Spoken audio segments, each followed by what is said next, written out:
Recording now. So just before starting, just one more question. Shall I start now?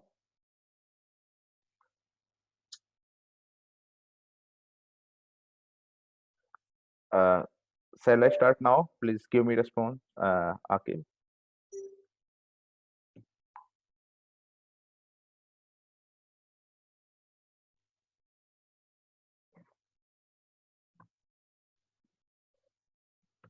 Okay, okay. Thank you. Got it. So first of all, I'll introduce myself. My name is Dr. Muhammad Tao, and I had done master and PhD in data science. And I'm alumni from Jamia Millia Islamia, and I had done my RA-ship and more than like 7 year work with the computer science department at IIT Delhi as a research associate. And after that, I joined the master as a data scientist. Monster is the job portal and is the worldwide is available in more than 42 countries. And after that, I got the opportunity in Accenture Innovation Hub, especially in the AI technology. And Accenture have only the two, I mean, lab in artificial intelligence. One is the Innovation Hub is Bangalore, and another is the USA. So I work for that, and after that, I got the opportunity in Wipro, and I'd worked for Wipro Digital, and now I switch out abroad. Okay, this is my introduction, and I had done all the deep learning AI course. So I'm certified from deep learning AI. If you don't know, so but I cleared all the exam from the Coursera, Stanford University. Six they are the courses related to the all machine learning stuff. I have done these things, and I'm certified from that. I also am certified from the Intel I Academy, and I have done a lot of courses the Udemy, and this is my online YouTube course for the helping the people if they are interested. So they can join also these things. Okay.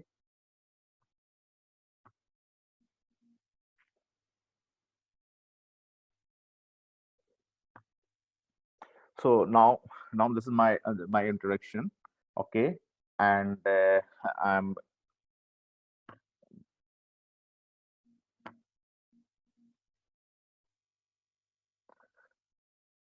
just 1 second because I'm getting.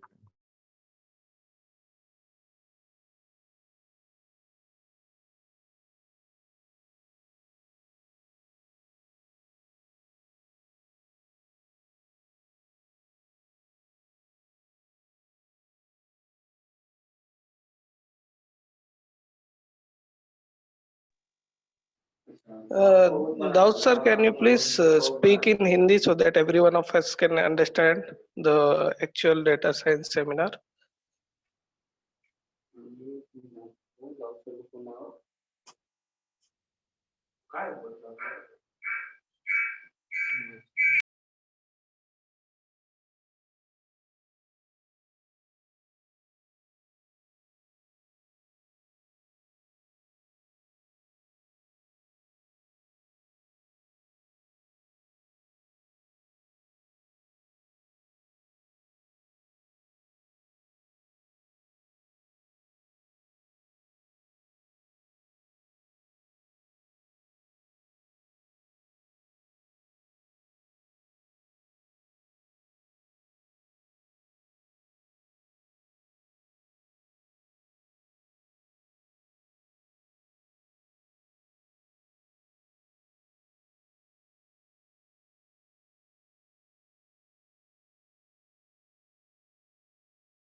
Uh, मैं data science के बारे में discuss करूंगा, और इसके बारे में हम लोगों को बहुत ज्यादा कंफ्यूजन रहता है एक्चुअली डेटा साइंस है क्या, इसका क्या यूज है इन आवर रियल लाइफ।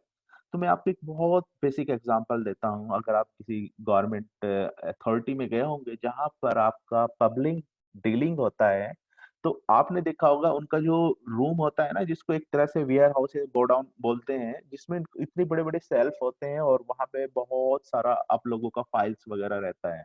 अगर आपको एक छोटा सा काम है तो आपको बहुत लंबा टाइम उसमें लगना पड़ता है। वो आपको टाइम देंगे कि आपको इस टाइम आना है, क्योंकि उनके पास में प्रॉब्लम क्या है कि उनके पास में कोई डायरेक्ट ट्रैकिंग सिस्टम नहीं होता। वो आपका फाइल नंबर होगा, उसको सर्च करेंगे। अगर बाई चांस आप फाइल नंबर आपके पास नहीं है तो फिर आपको पता है आपको कोई ट्रैकिंग रिकॉर्ड नहीं है। तो एक बहुत बेसिक एग्जांपल है। तो वो सब चीजें हैं जो हमारे लिए एक अनयूज्ड है, उनको कोई इंफॉर्मेशन या उनकी कोई हम एनालिसिस भी नहीं कर सकते। तो हमने क्या किया डेटा साइंस में, जैसे कंप्यूटर विजन आया और एनएलपी आया, नेचुरल लैंग्वेज प्रोसेसिंग। तो वो क्या करते हैं कि वो जो डेटा है हमारा, जो स्कैन्ड डेटा है, सबसे पहले किसी भी चीज को कन्वर्ट करने के लिए आप या तो फोटो क्लिक करोगे उसको, और अब फोटो क्लिक करने से भी आपका प्रॉब्लम सॉल्व नहीं होगा। लेकिन अगर मैं बोलूं आपको कि आपने जो फोटो क्लिक किया है, सपोज किसी बुक के पेज का किया है, और मैं उसको एज ए, क्योंकि आप जो बुक का पेज है आप उसको कहाँ पे यूज कर सकते हो, या तो आप डायरेक्ट उसको एज ए किसी वर्ड फाइल में कॉपी कर लीजिएगा। लेकिन उस चीज को अगर फर्दर आपको यूज करना है, किसी उसमें डेटाबेस में डालना है या कहीं भी डालना है, तो बेटर रहेगा कि आप उसको एक एज ए डॉक्यूमेंट्स नॉर्मल जो आप यूज करते हो टेक्स्ट डॉक्यूमेंट में कन्वर्ट करें। तो हम थ्रू द डेटा साइंस एक वेरी बहुत सिंपल एग्जांपल में दे रहा हूँ कि आप जो हमारा डेटा है आप उसको सिंपली कन्वर्ट कर सकते हैं through the data science using the deep learning OCR approach. और जो इमेज का डेटा है उसको टेक्स्ट फाइल में आप स्टोर कर सकते हैं और आप उसको इजीली थ्रू द ईमेल कहीं भी सेंड कर सकते हैं। अब आप देखो वो इतना बड़ा जो ऑफिस, जो इतना गोडाउन था, आप उस चीज को हार्डली 2 या 3 GB में पूरा डेटा आपका आ जाएगा। और आप उन लोगों को एक अच्छे से स्ट्रक्चर्ड वे में डेटा को आप कन्वर्ट कर सकते हैं कि इस आदमी का क्या नाम है, क्या फाइल नंबर है, उसका क्या एड्रेस है, और पूरा एक टेबुलर फॉर्म में बना सकते हो। कभी भी कोई जाएगा आप उसका रिकॉर्ड निकालोगे, 1 मिनट में सर्च करोगे और उसका पूरा हिस्ट्री उसको दे दोगे। एक सिंपल एग्जांपल है। तो हम जो जनरली डेटा साइंस जो अप्रोच यूज करते हैं उसमें फिर बहुत सारी टेक्निक आ जाती है। क्योंकि एक आदमी जो ऑफिस गया, उसने कुछ सिंपल है, जब आप कहीं जाओगे तो अपने बारे में बताओगे, क्योंकि सिस्टम अभी आज की डेट में इतना स्मार्ट हो गया है कि आपको बताने की भी जरूरत नहीं है। क्योंकि मैं अगर आपका फेस रिकॉग्नाइज कर लूं और आपका जो फेस रिकॉग्नाइजेशन है, मैं उसको एक पर्टिकुलर एक पर्टिकुलर आईडी से मैप कर दूं, तो मैं सारा आपका डेटा निकाल लूंगा, जिसके ऊपर बहुत ज्यादा रिसर्च चल रही है, स्पेशली जो एमएनसी कंपनीज हैं। तो वहां पे जो भी लोगों का वर्क प्रोसेस रहता है, जो एंट्री होती है, पहले हमारे पास में कार्ड था। तो जो कार्ड हम टच करते थे तो गेट ओपन हो जाता था। लेकिन अगर वो कार्ड मैं किसी दूसरे आदमी को भी दे दूंगा तो वो गेट तब भी ओपन होगा, क्योंकि उसका अपना एक अ, उसका एक अपना ड्रॉबैक है। ठीक है। उसका एक अपना एक ड्रॉबैक है, क्लियर। क्योंकि वो सिर्फ डिपेंडेंस उस कार्ड के ऊपर है। लेकिन अगर मैं आपका फेस ट्रैकिंग करने लगूं तो वहां पे ये प्रॉब्लम आपका स्टार्ट हो जाएगा कि कोई भी आदमी आपकी जगह एंटर नहीं हो सकता। तो उसी के लिए हमारा जितना भी एआई टेक्निक है, जो फेस रिकॉग्नाइजेशन है और ये जितनी भी चीजें हैं, उसमें ये सब चीजें यूज होता है। जैसे आप किसी एंटर करोगे और आपका ऑटोमेटिकली फेस डिटेक्ट हो जाएगा। और फेस ऐसा नहीं है कि कोई किसी का कोई डुप्लीकेसी क्रिएट हो, तो उसमें कोई भी डुप्लीकेसी क्रिएट नहीं होगी।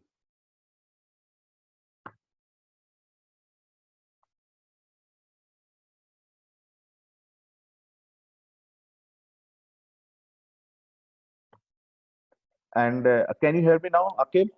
I've got the message. Can you hear me now?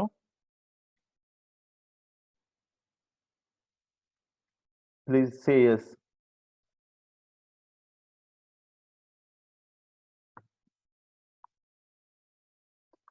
Okay, thank you. Thank you. Thank you. Simply through the AI आपका फेस रिकॉग्नाइज कर लेंगे। सेकंड क्या है कि जो हमारे सेंसर जो यूज करते हैं वो एवरी 6 मंथ या 1 ईयर में उनका एक एक्सपायरी डेट होता है, फिर वो काम करना बंद कर देते हैं। लेकिन यही चीज अगर मैं एक थ्रू द कैमरे के थ्रू सेटअप कर दूं और मैं आप लोगों का डेटा फेस वाइज ट्रेंड करके मेरा मॉडल उसको प्रिडिक्ट करके आप बता देगा, तो वहां पे किसी भी ह्यूमन का किसी तरह का कोई इंटरवेंशन नहीं है। तो मैं सिंपल अपना एग्जांपल पे जाता हूँ कि डेटा साइंस ने कितना चीजों को सॉल्व इजीली कर दिया है यूजिंग द एआई टेक्निक। कि आप गए और सिर्फ आपने वहां पे गए तो आप डायरेक्ट आपका फोटो क्लिक हुआ और उसने अपना पूरा इंफॉर्मेशन निकाला, देन आस्क द क्वेश्चन कि आपका क्या इशू है, और जैसे आपको कोई भी इशू बोलेगा तो उसी के अकॉर्डिंग आपको ट्रीटमेंट दिया जाएगा। यही सब चीजें आपका मेडिकल हो गया कहीं भी हो गया, क्योंकि हम लोग क्या है, कुछ लोग पढ़े लिखे हैं, कुछ नहीं, वो सब चीजें मैनेज नहीं कर पाते।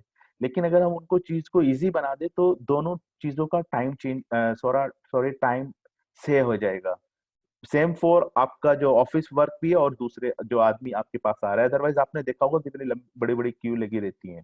ठीक है, एक बहुत बेसिक एग्जांपल है डेटा साइंस का। सो बेनिफिट क्या है इसका? बेनिफिट ये है, एक सिंपल लैंग्वेज में अगर आप समझो, मैं आपको 1000 एक पीडीएफ फाइल दे दूं निकाल के, और मैं आपको बोलूं कि आप इसको टाइप करके डेटा को फीड करो सिस्टम में, क्योंकि मेरे को ये एक्सेल शीट में चाहिए और मेरे को इसके ऊपर फर्दर एनालिसिस करनी है, क्योंकि मेरे को उसको डेटाबेस में सेव करना है, और मैं हर यूजर की एक आईडी बनाऊंगा और उस आईडी से उसका रिकॉर्ड ट्रैक करूंगा। तो आपने 1000 अगर आपके पास में पीडीएफ है तो कितने सारे आदमी आपको लगेंगे? सपोज उन्होंने 1 महीने में ये काम किया और वो डेली जितना भी फाइल कर रहे हैं, तो सपोज 10 आदमी आपने लगा दिए, तो 10 डिवाइड बाई 1000, तो उसी के अकॉर्डिंग आपने लेबर बढ़ा दी, लेकिन आपने इसको 30 डेज में कंप्लीट कर दिया। तो जब आप उसको 30 डेज में कंप्लीट करोगे, उसका आपका कितना कॉस्ट आएगा और टाइम बाउंडेशन हो गया। अगर सेम चीज में बोलूं नहीं मेरे को तो लेबर इतना ही 5 डे में चाहिए, तो आपका काम नहीं हो पाएगा।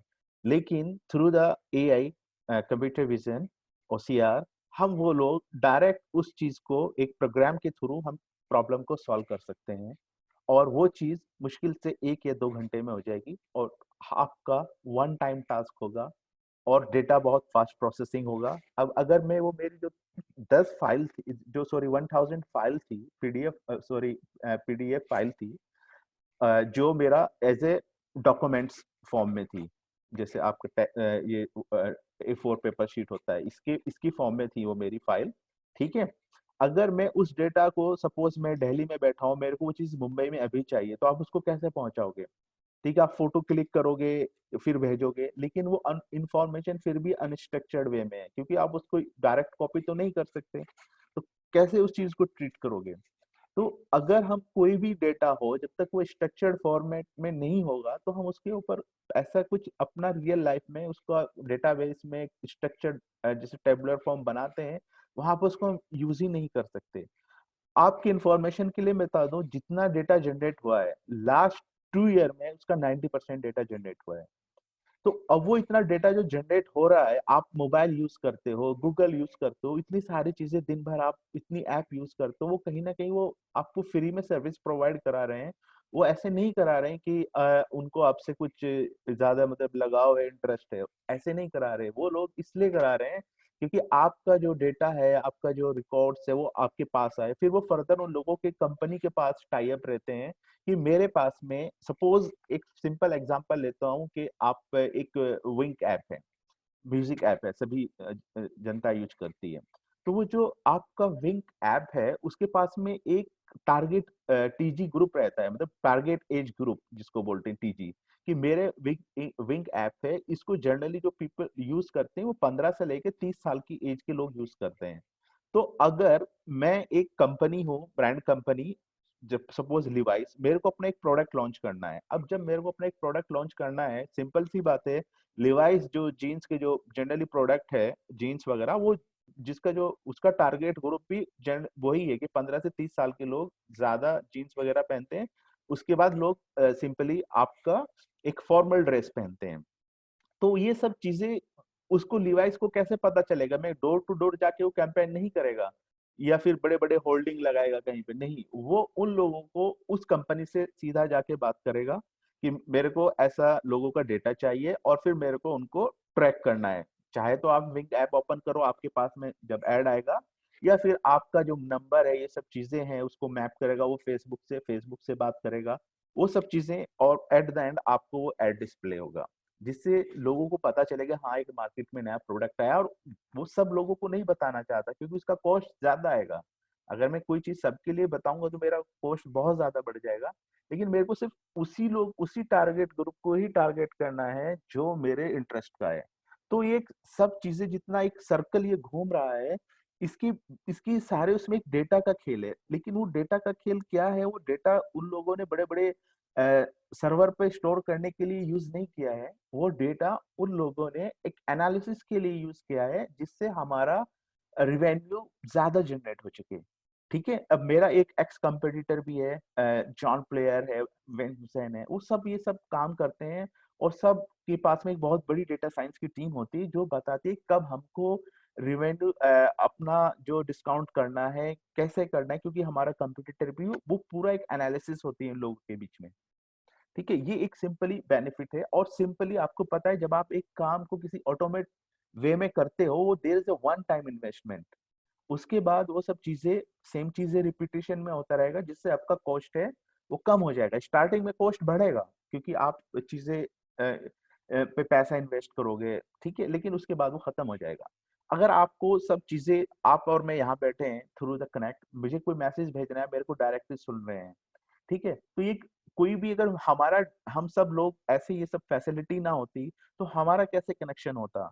ये सब चीजें जो हम आपस में कन्वर्सेशन, ये सब चीजें, all this things is basically saving in anywhere. और कोई थर्ड पार्टी इसको फिर यूज करेगा, कुछ जूम हमको फ्री में नहीं दे रहा है। ठीक है, अब आता है कि आपका डेटा साइंस बेसिकली होता क्या है। बहुत सारे क्वेश्चंस रहते हैं कि मेरा मशीन लर्निंग है, डीप लर्निंग है, आर्टिफिशियल इंटेलिजेंस है, डेटा विजुअलाइजेशन है, ईडीए जिसको बोलते हैं, जिसको एनालिटिक्स बोलते हैं, एनालिसिस बोलते हैं। ये सब चीजें आपने बहुत सुनी होगी, बहुत ज्यादा सुनी होगी। तो आदमी सोचता है कि किस तरफ जाऊं मैं एआई में जाऊं, या फिर इधर सिर्फ एनालिटिक्स जो हमारी अप्रोच है सिर्फ उसमें जाऊं, किस में जाऊं। तो ये सब चीजें बहुत ज्यादा डेली डेली हमारे यहाँ पे यूज होती है।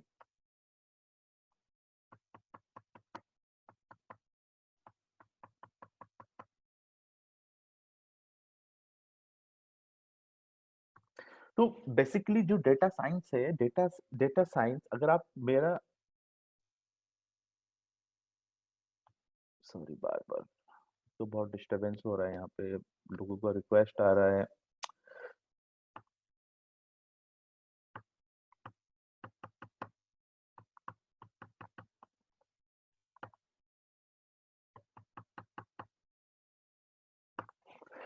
सॉरी।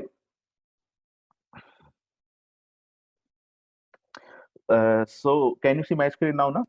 सो यहाँ पे जो मेरा डेटा साइंस है, अगर आप बात करो, सपोज विजुअलाइजेशन हो गया, ईडीए हो गया। विजुअलाइजेशन सिंपली क्या होता है आप लोगों का, कि जो हमारा एक डेटा है आप लोगों का, सपोज अगर मैं बहुत सिंपल लैंग्वेज में लूँ, एक मैं क्लास का एग्जांपल दूं, कि एक क्लास में पूरे एक स्कूल का एग्जांपल ले लो, कि हमारा जो स्कूल है उसमें कितने स्टूडेंट हैं, प्लस जो उनका स्टूडेंट है उनका एज कितना है, और उनका सिटी का आप अगर डेटा ले लो, तो आपको एक शो करना है कि मेरे को, मेरा जो स्कूल है, मेरे को नेक्स्ट ईयर जिन लोगों को अप्रोच करना है, सपोज मेरे को होल्डिंग लगानी है, हर किसी का एक अपना पर्टिकुलर बजट होता है, तो मेरे को उस बजट के अंदर ये कवर करना है कि मैक्सिमम लोग नेक्स्ट टाइम मेरे स्कूल में ज्यादा है। तो मैंने क्या किया, मैंने सारे अपने स्टूडेंट का डेटा लिया, जो मेरे 1 से लेकर 12 तक जो स्टूडेंट थे, या ग्रेजुएशन लेवल जो भी, तो मैं 1 से लेकर 12 तक ले रहा हूँ, ठीक है। तो उसने उनका एक तो एज ग्रुप उसने उसका ले लिया, प्लस उनका जो लोकेशन है, मीन्स लाइक वो आपका सिटी के अंदर छोटे छोटे जो एरिया होते हैं, उनका पूरा एक घर का एड्रेस ले लिया। एट द एंड उसका जो पोस्ट ऑफिस जो एड्रेस होता है ना, उससे वो मैप करते हैं कि कितना किस पोस्ट ऑफिस में के अंदर कितना बड़ा एरिया आता है, जो भी ऐसे करके उसने एक टेबुलर फॉर्म बना लिया। अब वो जो टेबल फॉर्म बनाया, उससे आपको समझ में नहीं आएगा, मतलब कि क्या है, कितने काउंट करोगे, लेकिन आपको प्रेजेंट करना है अपने मैनेजमेंट के सामने। वो कैसे डिसीजन ले पाएगा, वो उस टेबल में सपोज 10,000 या 100,000 लोगों का डेटा है फॉर एग्जांपल, तो वो कैसे आप यूज करोगे? आपके समझ में नहीं आएगा। आपको कहीं ना कहीं उसको एक ग्राफिक उसमें डिजाइन करना है। जब आप उसके ग्राफिक उसमें डिजाइन करके दिखाओगे कि मेरा ये जितना एज है, सपोज कि जो मेरा फर्स्ट से लेके नाइन्थ, वन फर्स्ट क्लास से लेके फिफ्थ क्लास तक के जो मेरे स्टूडेंट है, उसका जो पीक जो हाई आ रहा है वो मेरा पर्टिकुलर इस एरिया से आ रहा है, कि उसमें 70% बच्चा है इस एरिया से आता है। और जो मेरा फिफ्थ से लेकर 10th तक है, उसमें जो डिस्ट्रीब्यूशन डेटा का है वो मल्टीपल एरिया से आ रहा है। और 12th में जो है मेरा, जिस मैं डिस्ट्रिक्ट में हूँ वहां से भी, और प्लस आसपास के डिस्ट्रिक्ट से भी आ रहा है। क्लियर? तो थोड़ा एक आपके माइंड में क्लियर हो गया कि अगर मेरे को जब एडमिशन ओपन करना है और फर्स्ट क्लास से लेके फिफ्थ क्लास तक जो लोगों के पास जो मेरे को अप्रोच लगाना है, अपनी होल्डिंग लगानी, वो पूरे डिस्ट्रिक्ट में नहीं लगाना है, सिर्फ इस, अगर मैं इस एरिया को टारगेट करूं तो मेरा 80% मेरा ऑडियंस यहाँ से कवर होना है। तो मैं यहाँ पे ज्यादा मेहनत कर लूंगा तो मेरे को नेक्स्ट टाइम और ज्यादा अच्छा मतलब स्टूडेंट्स का इनपुट आएगा। Same for the 6 class to 9th class और 9 to 12। तो आपके पास में आप डिसीजन ले सकते हो, क्लियर, चीजों को हिस्टोरिकल डेटा देख के। तो ये सब चीजें क्या होती है, हमारा जो डेटा जो होता है, ईडीए जिसको बोलते हैं, exploratory data analysis full form होता है इसका।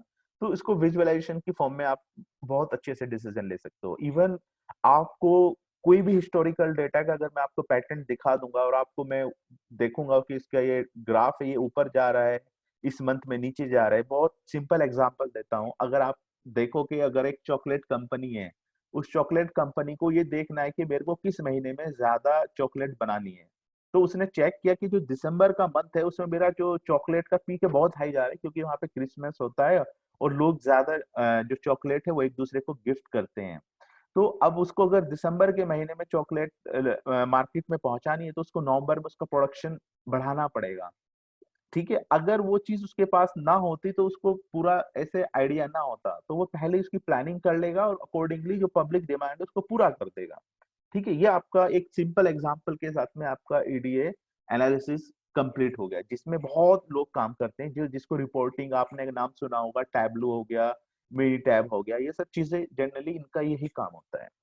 सिर्फ एक डेटा है उसको विजुअलाइजेशन करना, जिससे फिर आप लोग एक अच्छी एनालिसिस के बेस पे एक अच्छा डिसीजन ले सके फॉर बिजनेस। अब मैं आता हूँ बात आर्टिफिशियल इंटेलिजेंस की।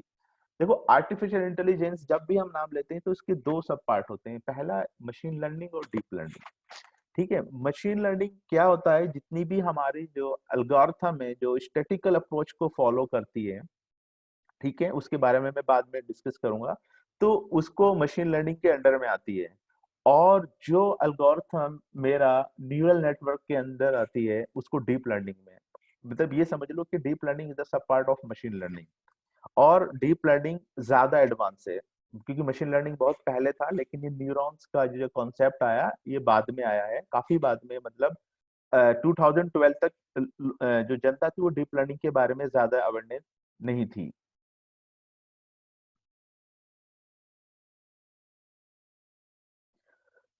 ओके, सो डेटा साइंस क्या है? डेटा साइंस एक, जो डेटा साइंटिस्ट होता है उसको एक मैथ्स का भी नॉलेज होना चाहिए, उसको डीप लर्निंग का, मशीन लर्निंग का, आर्टिफिशियल इंटेलिजेंस, ईडीए का। मतलब आप वो पर्सन हो कि आपके पास में अगर मैं प्रॉब्लम ना हो तो आपको ये डिसाइड करना है कि मेरे को उसको सॉल्व कैसे करना है। तो पूरा आपका एक माइंड इस तरह से बना रहना चाहिए। आपको अपना एल्गोरिथम लिखना है, या जो मशीन लर्निंग का एल्गोरिथम है, या डीप लर्निंग का, या ये डिसाइड करना है कि नहीं, इस प्रॉब्लम में मेरा मशीन लर्निंग और डीप लर्निंग का कोई यूज नहीं है, मैं इसको सिंपली एडीए के थ्रू भी मैं सॉल्व कर सकता हूँ। जैसा कि मैंने आपको एक एग्जांपल दिया था अभी चॉकलेट वाला, कि हमें उसमें इतनी जाने की जरूरत नहीं है, लेकिन हाँ मेरे को ये डिसाइड करना है कि मेरे को कहाँ पे एआई लगाना है। अगर सपोज स्कूल है, स्कूल ने बोला कि मेरे यहाँ पे जो स्टूडेंट, बहुत स्टूडेंट आते हैं, कुछ बाहर के लोग भी आ जाते हैं जो मेरा स्कूल का माहौल खराब कर देते हैं, और वो गलती से और लोगों का जो आई कार्ड होता है, जो आपने पंचिंग सिस्टम होता है, वो उन लोगों ने दूसरों का लेकर एंटर कर जाते हैं, आपको उन लोगों को रोकना है। तो वहां पे ये सब एनालिसिस काम नहीं आएगा, वहां पे आप डीप लर्निंग का कॉन्सेप्ट काम आएगा, जहां उसका फेस रिकॉग्नाइजेशन के थ्रू ही गेट ओपन होगा, अदरवाइज नहीं होने का। इसको एक सिंपल लैंग्वेज में क्लासिफिकेशन प्रॉब्लम बोलते हैं। ठीक है, क्लासिफिकेशन मीन्स यानी कि किसी चीज को क्लासिफाई करना। क्लासिफाई कब करेंगे? जब आपको पहले से उस चीज की नॉलेज हो। कंप्यूटर को कुछ नहीं पता होता, आपको उसको पहले ट्रेंड करना रहता है। जब आप उसको ट्रेंड कर दोगे तो नेक्स्ट टाइम वो ऑटोमेटिक वे में आपको रिप्लाई करेगा। ठीक है। और एक इसमें एक और चीज बता दूं, जिससे हम जो किसी चीज को क्लासिफाई करते हैं वो उसमें भी एक और चीज होती है जिसको अनसुपरवाइज्ड टेक्निक बोलते हैं। उसमें हमारा क्या रहता है कि हमारे पास में सिर्फ डेटा है, तो हम उस डेटा के बिहेवियर पे हम उसको क्लस्टर बना देते हैं। फॉर एग्जांपल, आपकी क्लास के स्टूडेंट है, तो आपको ये डिसाइड करना है कि भाई मेरे को सबको ड्रेस डिस्ट्रीब्यूट करनी है। जब आप सबको ड्रेस डिस्ट्रीब्यूट करोगे तो हर आदमी का फिटिंग अलग होगा, क्लियर है ना। आप कैसे करोगे कि ये नंबर जो जनरेट हुआ है, आप सिंपल देखिए ना कि इसका 32 वेस्ट है और 40 सॉरी शर्ट का जो है 38 है। कुछ मतलब वेस्ट भी होता है ना 32 34, ऐसे ही शर्ट का होता है, साइज होता है same for ladies and gents दोनों का। वो लोगों ने कैसे बना दिया और सबको फिट भी आता है। तो उन लोगों ने क्या किया कि उनका हाइट और वेट चेक किया, लोगों का हाइट और वेट, प्लस उनका जो एरिया, जिस लोकेलिटी, मतलब जॉन, मतलब जॉन मीन्स मतलब मैं एक पर्टिकुलर इंडिया के बारे में सपोज बात कर रहा हूँ। एक यूरोपियन है, एक यूरोप एरिया हो गया, एक इंडियन होगा, एक वो हो गया। तो वहां पे देखा जो इंडियंस लोग हैं जिनका जो वेट है, उनका वेट और हाइट के अकॉर्डिंग उन जनरली उनका ये स्ट्रक्चर रहता है। ठीक है। तो उन लोगों ने इस चीज को आइडेंटिफाई किया और फाइनली एक डिसाइड किया, उन लोगों को क्लस्टर किया, बहुत सारे लोगों का उन लोगों ने डेटा कलेक्ट किया और उनका सब चीजें चेक किया। तो फिर उन्होंने फाइनली उसके हिसाब से उसको क्लस्टर कर दिया और बता दिया कि ये हाइट अगर ये वेट होगा तो मोस्ट प्रॉब्ली इसका जो वेस्ट और शर्ट का, मतलब पैंट और शर्ट का साइज है, ये आएगा।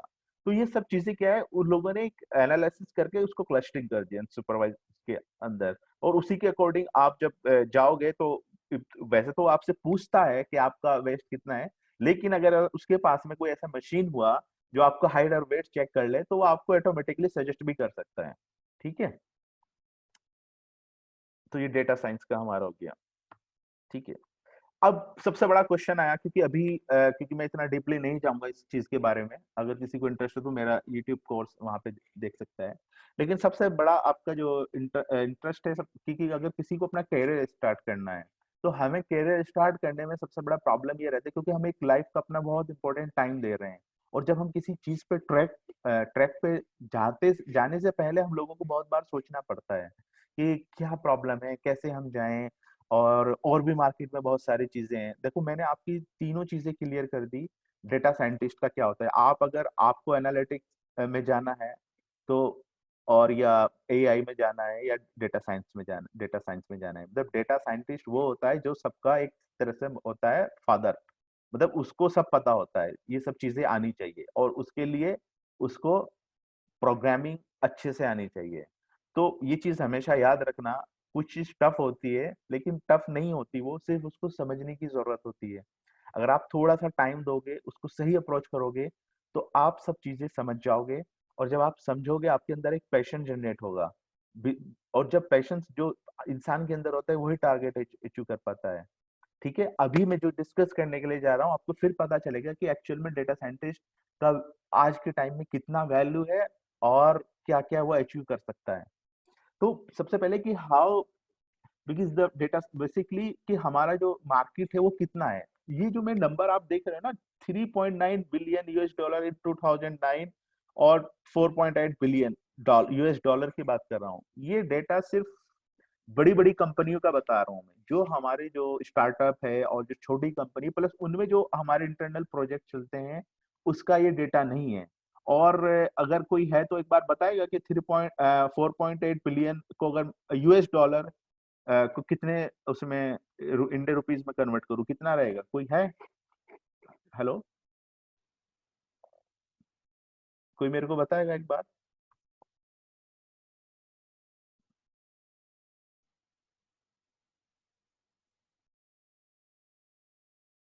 कोई बताएगा मेरे को? हेलो। ये मोर देन 200,000 नियर। हाँ मतलब वन वन के करोड़, मतलब ये कितनी कंपनी का डेटा है, सिर्फ एक साल का मैं बता रहा हूँ। एक उस कंपनी का मैं नाम भी बता देता हूँ आपको।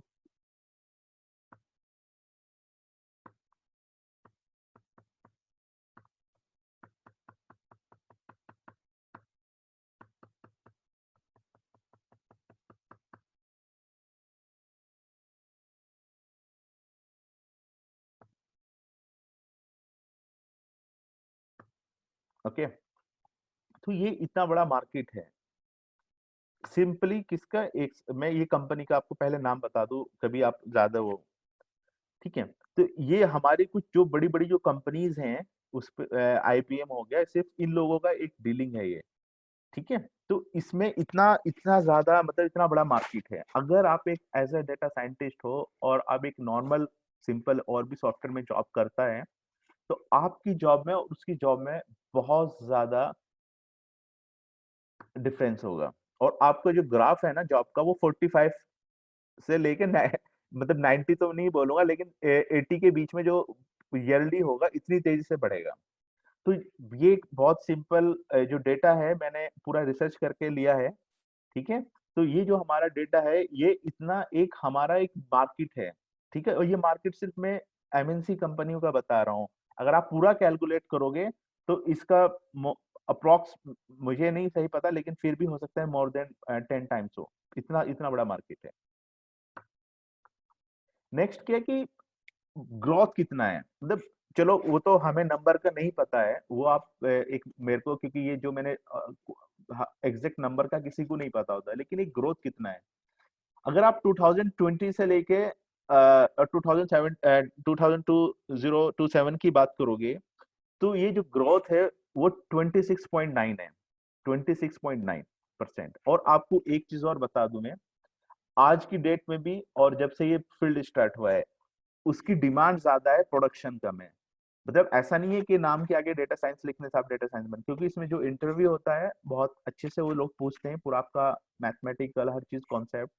तो आज की डेट में कंपनी में सबसे ज्यादा जो शॉर्टेज है वो डेटा साइंटिस्ट की है। अगर आपने कोई चीज सीख ली और आपने इंटरव्यू अटेंड किया, अगर आपने उनको बता दिया अच्छे से, तो आपका जिस दिन से जॉब शुरू होगा, तो आपका जो फर्स्ट जो जॉब होगा, और अगर कोई पिछले 5 साल से जॉब कर रहा है, उसके बराबर होगा। और आपकी वैल्यू भी अलग ही कंपनी में होगी कि ही या she is a data scientist, क्योंकि आप एक ऐसे की पर्सन हो जो कंपनी का रिवेन्यू जनरेट करने वाले पर्सन हो। देखो, कंपनी में दो तरह के लोग होते हैं।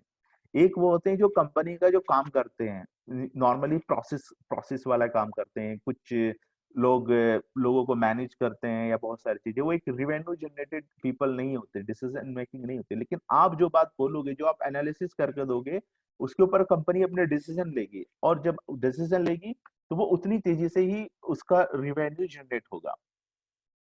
करेक्ट। तो हमारा जो ग्रोथ है वो बहुत तेजी से बढ़ रहा है। 26 यानी कि 27% का मार्केट ग्रोथ जा रहा है, जो बहुत ज्यादा हाई है। और दूसरा आपको एक और चीज बता दूं, क्योंकि मैंने PhD किया है, जो चीज हम लोग आज प्रिडिक्ट करके बोल रहे हैं, अगर मैं फिजिक्स के बारे में और बाकी डोमेन के बारे में बोलूं, किसी और के बारे में, हम बोल रहे हैं कि हमारा जो अचीवमेंट है कि 5 साल में ये इतना एक्स अचीवमेंट कर लेंगे। लेकिन अगर मैं यही चीज कंप्यूटर साइंस, स्पेशली AI के बारे में बात करूं, उसमें इतनी तेजी से इम्प्रूवमेंट हो रहा है कि अगर मैंने 5 ईयर का मैंने उसको टारगेट किया है, तो वो लोग उसको 2 ईयर में कंप्लीट कर लेते हैं। और फिर जितना आप ज्यादा रिसर्च आपका हाई क्वालिटी का होगा, जितना ज्यादा आपका इनोवेटिव वर्क होगा, उतनी ज्यादा आपके सामने प्रॉब्लम नई नई क्रिएट होगी। नई क्रिएट का मतलब आपके सामने ऑप्शंस होंगे कि नहीं, हम ये भी ऐसा भी कर सकते हैं, वैसा भी कर सकते हैं। फॉर एग्जाम्पल, आप मोबाइल यूज करते हो, आप अब से 5 साल पहले भी मोबाइल यूज कर रहे थे, आपको उन चीजों का पता नहीं था जो आज आपके पास है। आपको इवन फिंगर भी टच करना नहीं पड़ता, आपका फेस ओपन होके अपना मोबाइल ओपन हो जाता है। तो जब जितनी चीजें नई ऐड ऑन होगी, उतने ज्यादा फिर रिसर्च के जो रास्ते हैं वो और ज्यादा ओपन होंगे, और जितने रास्ते ओपन होंगे उतना ज्यादा जॉब रिवेन्यू जनरेट होगा। सेकंड, जितना भी चीजें ऑटोमेटिव वे में है, हमेशा एक क्वेश्चन रहता है कि जब से आर्टिफिशियल इंटेलिजेंस आया, इतने इतनी लाख जॉब को खत्म कर देगा या कर दिया है। देखो, सिंपल ये है, जॉब कभी खत्म नहीं होता, उसका काम करने का तरीका चेंज होता है। अगर आप सिंपल एग्जांपल लो, बहुत सिंपल एग्जांपल, एक मशीन है जो आपका कुछ JCB या कुछ क्या बोलते हैं, जो आपका कुछ भरती है ना, उसमें मिट्टी ट्रक वगैरह में, कुछ ऐसा कुछ कंस्ट्रक्शन साइट पे देखा है मैंने। तो पहले क्या था, वो बहुत सारे लोग थे, वो धीरे धीरे से उठाते थे, वो करते थे। अब मशीन आया, वो क्या है, वो मशीन क्या है, वो एक रोबोट है वो, ठीक है। वो उठाया, उठा के वो सब आदमी काम करते हैं। लेकिन ऐसा नहीं है, जॉब का वो जो लोग थे जो ऐसे मैनुअल काम कर रहे थे, वो थोड़ा ऑटोमेटिक वे में कन्वर्ट हो चुके हैं। तो हमेशा याद रखना, टाइम के साथ में आपको अपना आपको अपडेट करना है। अगर बहुत से आदमी ऐसे हैं जिनका पहले से बहुत पहले से जॉब कर रहे हैं, कैंपस प्लेसमेंट हो गया, लेकिन इनको हर दिन जॉब का डर रहता है क्योंकि उन्होंने अपने आप को टाइम के साथ में अपडेट नहीं किया। और आपके साथ में ये अपॉर्चुनिटी है, अगर आप रियली इस चीज को मेरा सजेशन है कि आप अडॉप्ट करो, या कहीं और इंटरेस्ट हो वो करो, लेकिन आप एज ए डेटा साइंटिस्ट अगर आप अपने आप को प्रिपेयर करना शुरू करते हो और इस चीज के ऊपर फोकस करते हो, तो इसका आपका फ्यूचर में मतलब आपको बहुत अच्छा से मतलब रिटर्न मिलेगा। ये मैं आपको मतलब गारंटी 100% तो नहीं देता, लेकिन मेरा अपना एक्सपीरियंस है, जो मैं हूँ, जितना भी मैंने गेन किया है वो बहुत तेजी से किया है।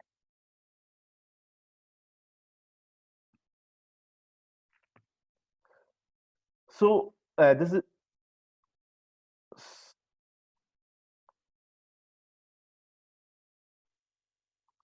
सो नेक्स्ट है हमारा जो की कंपनी है, ये हमारी सिंपली जो डेटा साइंस की अ, जो बड़ी-बड़ी कंपनी है, माइक्रोसॉफ्ट हो गया, आईबीएम हो गया, गूगल हो गया, ये सब चीज़ें हैं जो एटलिक्स हो गया, ये सब चीज़ें क्या हैं, ये आपको टूल भी प्रोवाइड करती हैं। 2 तरह से होता है डेटा साइंस का, एक होता है कि आप प्रोग्राम लिखते हो, खुद चीज़ों को डिज़ाइन करके बनाते हो, दूसरा आप टूल यूज़ करते हो। जो टूल यूज़ करते हैं, उनका भी स्कोप लिमिटेड रहता है, क्योंकि टूल सिंपली बहुत कॉस्टली होते हैं, आप घर बैठे वो चीज़ अडॉप्ट नहीं कर पाते। आप जहाँ जिस कंपनी में काम करोगे, वही आपको लाइसेंस प्रोवाइड कराएगी, उसके ऊपर आप काम करोगे।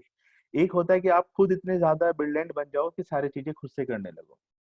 तो ये जनरली 2 टाइप की होती हैं, कुछ लोग टूल्स पे काम करते हैं, अगर आपने सुना होगा आईबीएम के बहुत सारे टूल्स होते हैं और कुछ ओपन सोर्स जिसको बोलते हैं वो काम करते हैं। तो मेरा सजेशन आपको ये है, अगर आपको अपॉर्चुनिटी मिले तो पहले तो जॉब कोई भी मिल जाए, लेकिन हमेशा अपने आप को एक अच्छे से एक अच्छा प्रोग्रामर के रूप में, एक अच्छा डिजाइन एल्गोरिथम के रूप में अपने आप को प्रिपेयर करो। और उसमें कोई बहुत ज्यादा टेंशन नहीं है, सिर्फ पढ़ना है। आज भी मैं डेटा साइंटिस्ट होते हुए मैं जो पढ़ाई करता हूँ, जो 12 साल स्टैंडर्ड का स्टूडेंट है मेरा, अगर एवरेज आपका लर्निंग आवर काउंट करोगे, जॉब के बाद में उतना पढ़ाई करता हूँ, लेकिन वो ऐसे नहीं, जबरदस्ती नहीं करता हूँ, मेरे को अच्छा लगता है। और मैं प्रॉमिस कर आपसे भी मतलब मैं यही उम्मीद करता हूँ कि जब आप इस चीज में घुसोगे या हो, तो आपको खुद ये सब फील होगा कि नहीं, जब चीजें समझ में आने लगती है तो उसको पढ़ने में मजा आता है। ठीक है।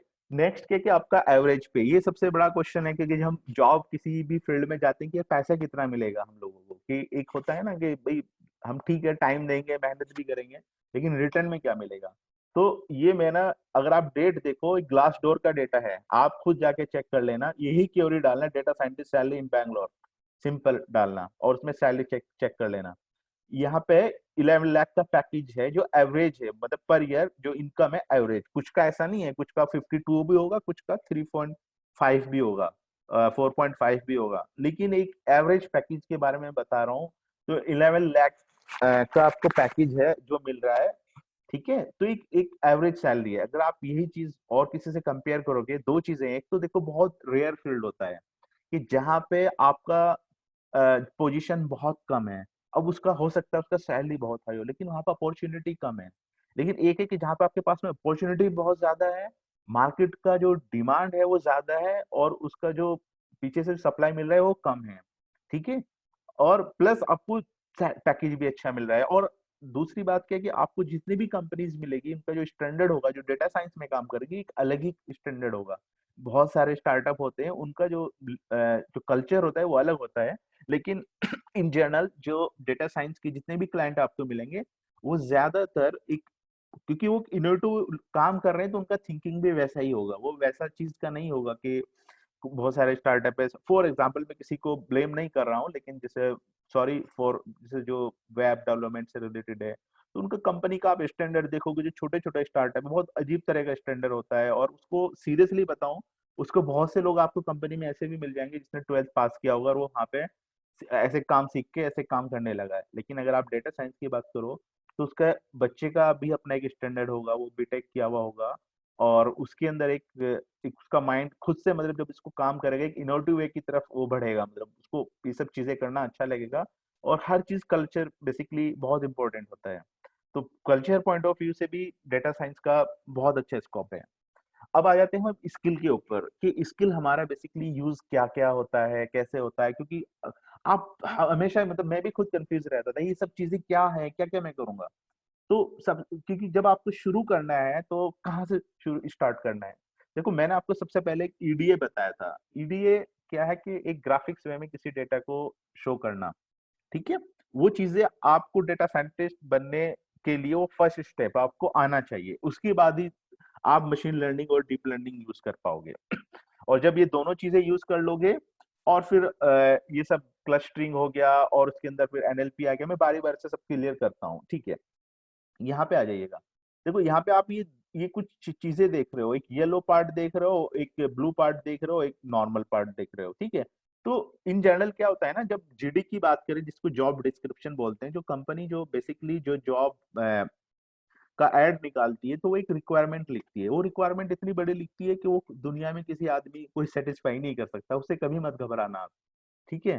वो सारी चीजें डाल देती है, क्योंकि वो लोगों जो एचआर सेक्शन होता है उनको नॉलेज नहीं होती डेटा के बारे में, प्रोडक्ट के बारे में, वो उनका एक फॉर्मेट बना हुआ है वो उठा के डाल देती है। लेकिन लेकिन जो एक्चुअल रिक्वायरमेंट होती है, क्योंकि मैंने खुद हायरिंग की है, जो हम रिज्यूमे देखते हैं उस रिज्यूम के अंदर हमारा जो जनरली जो रिक्वायरमेंट रहता है वो क्या रहता है कि कोई भी कंपनी हो, अब देखो कंपनी का मैंने आपको पहले बताया था कि जो हमारे सॉफ्टवेयर के ऊपर काम करते हैं, जिनको टूल्स बोलते हैं, रेडीमेड टूल्स होते हैं जहाँ आपको कोडिंग नहीं करनी पड़ती, तो वो बहुत कॉस्टली होते हैं। तो अगर हम उसके यूज करके प्रोडक्ट बनाएंगे तो उसका कॉस्ट हाई होगा, ठीक है। उसका हर साल रिनोवेशन रिन्यू करना पड़ता है, क्लियर। लेकिन हमारा जो ओपन सोर्स होता है, या हमको कोई पीओसी बनानी है, मतलब हमें प्रोजेक्ट नहीं मिला लेकिन हमको उसका एक प्रूफ बना के दिखाना है कि हाँ हमारे अंदर एक कैपेबिलिटी है, हम ये चीज बना सकते हैं, तो हम वो जनरली उसमें जो यूज करते हैं वो 90% जो चांस है हम पाइथन यूज करते हैं। क्योंकि पाइथन एक ऐसी लैंग्वेज है कि जिसमें आप एनालिटिक्स भी कर सकते हो और बैकएंड का पूरा काम भी कर सकते हो। डेटा साइंस में जितनी भी ज्यादा गिटहब मिलेंगे, जितनी भी ज्यादा अब एल्गोरिथम मिलेगी, जिसका सबसे लेटेस्ट कोड होगा वो पाइथन में होगा। उसका मैं बेस्ट एग्जांपल देता हूँ, कभी भी आपको कोई भी चीज चूज करना हो ना, आपको पता है कि जो मार्केट लीडर है आज के टाइम में दो ही हैं, गूगल है और आपका दूसरा फेसबुक है, ठीक है। और ये गूगल ये फेसबुक सारी चीजें ओपन सोर्स भी करते हैं, मतलब जो चीज उन्होंने बनाई पब्लिक के लिए डाल दी, अब यूज करो अपना प्रोडक्ट बनाओ। तो ये दोनों पाइथन ही यूज करते हैं, और जब ये दोनों पाइथन यूज करते हैं आपको सारी चीजें सब कुछ रेडीमेड ही मिल रहा है। ठीक है, सिर्फ आपको कोड को ट्वीक करना है और आप अपना प्रोडक्ट बना सकते हो। वो प्रोडक्ट आप क्लाइंट के पास ले जाओगे, क्लाइंट को दिखाओगे, क्लाइंट सिंपल है, उसको जब उसकी कॉस्टिंग हर चीज देखेगा एक्सेप्ट करेगा। तो सबसे पहले जो उसमें जो भले ही वो आर लैंग्वेज डाल के रखते हैं, लेकिन आर लैंग्वेज सिंपली एक तरह से रिप्लेसमेंट है। जो लोग पहले एक्सेल पे काम करते थे वो सिर्फ एनालिसिस में यूज होता है, लेकिन अगर आपको एक डेटा साइंटिस्ट बनना है तो मैं आर लैंग्वेज आपको रिकमेंड नहीं करूंगा, ठीक है। तो इसमें जैसे डेटा एनालिसिस्ट है, वो जो लोग जो जॉब डिस्क्रिप्शन जो मेन रिक्वायरमेंट रहती है डेटा एनालिसिस से मैं बात करूंगा। मैं एल्गोरिथम की बात इसलिए नहीं कर रहा हूँ क्योंकि ये अंडरस्टूड है कि जिस जो जो मशीन लर्निंग और ये सब काम करेगा एल्गोरिथम तो उसको आता ही होगा, ठीक है। पाइथन लैंग्वेज है, मैंने आपको बताया आपको आर चूज नहीं करना है क्योंकि आर में एक लिमिटेड आपका स्कोप है, पाइथन चूज करना है, ठीक है। मैंने स्टार्टिंग में आर से कैरियर स्टार्ट किया था, लेकिन मेरे को फिर फॉरेन स्विच करना पड़ा पाइथन में, तो इसीलिए मैंने फिल किया, और आप खुद गूगल कर लीजिएगा आपको खुद आइडिया हो जाएगा। तो पाइथन आपको फर्स्ट प्रायोरिटी देना है, ठीक है। स्टैटिक्स आपको वैसे बुक्स नहीं पढ़नी है, बेसिक नॉलेज होना चाहिए, उसके जितने भी कॉन्सेप्ट है वो सब चीजें आपको पता होनी चाहिए, क्योंकि सेंट्रल लिमिट थ्योरम ये सब चीजें आपको पता होनी चाहिए जो उसका यूज है। फिर उसके बाद मशीन लर्निंग आया, फिर डीप लर्निंग आया, ठीक है। ये क्लस्टरिंग है, ये इसी के अंडर आता है। मशीन लर्निंग के दो टाइप की एल्गोरिथम होती है, सुपरवाइज एंड सुपरवाइज। फिर इसके बाद में आपका नेचुरल लैंग्वेज प्रोसेसिंग आ गया। नेचुरल लैंग्वेज प्रोसेसिंग सिंपली क्या होता है ना, जो आप टेक्स्ट लिखते हो, ठीक है, उसका मैं एग्जांपल आगे दूंगा। बेसिकली क्या होता है, तो बेसिकली जो टेक्सचुअल पार्ट को जो डील करता है ना, एक तरह से हाई लेवल पे समझिए कि नेचुरल लैंग्वेज प्रोसेसिंग होता है। एक होता है प्रिडिक्टिव मॉडलिंग। प्रिडिक्टिव मॉडलिंग आपको पता है, सिंपली प्रिडिक्टिव मॉडलिंग जो यूज होता है, आपने देखा होगा कि weather forecast, in real life example मैं आपको देता हूँ, ठीक है। जो वेदर फोरकास्ट है वो आपको बताते हैं ना कि भाई कल बारिश होने की चांस है, वो आता है टीवी पे भी प्रोग्राम आता है ऐसे करके।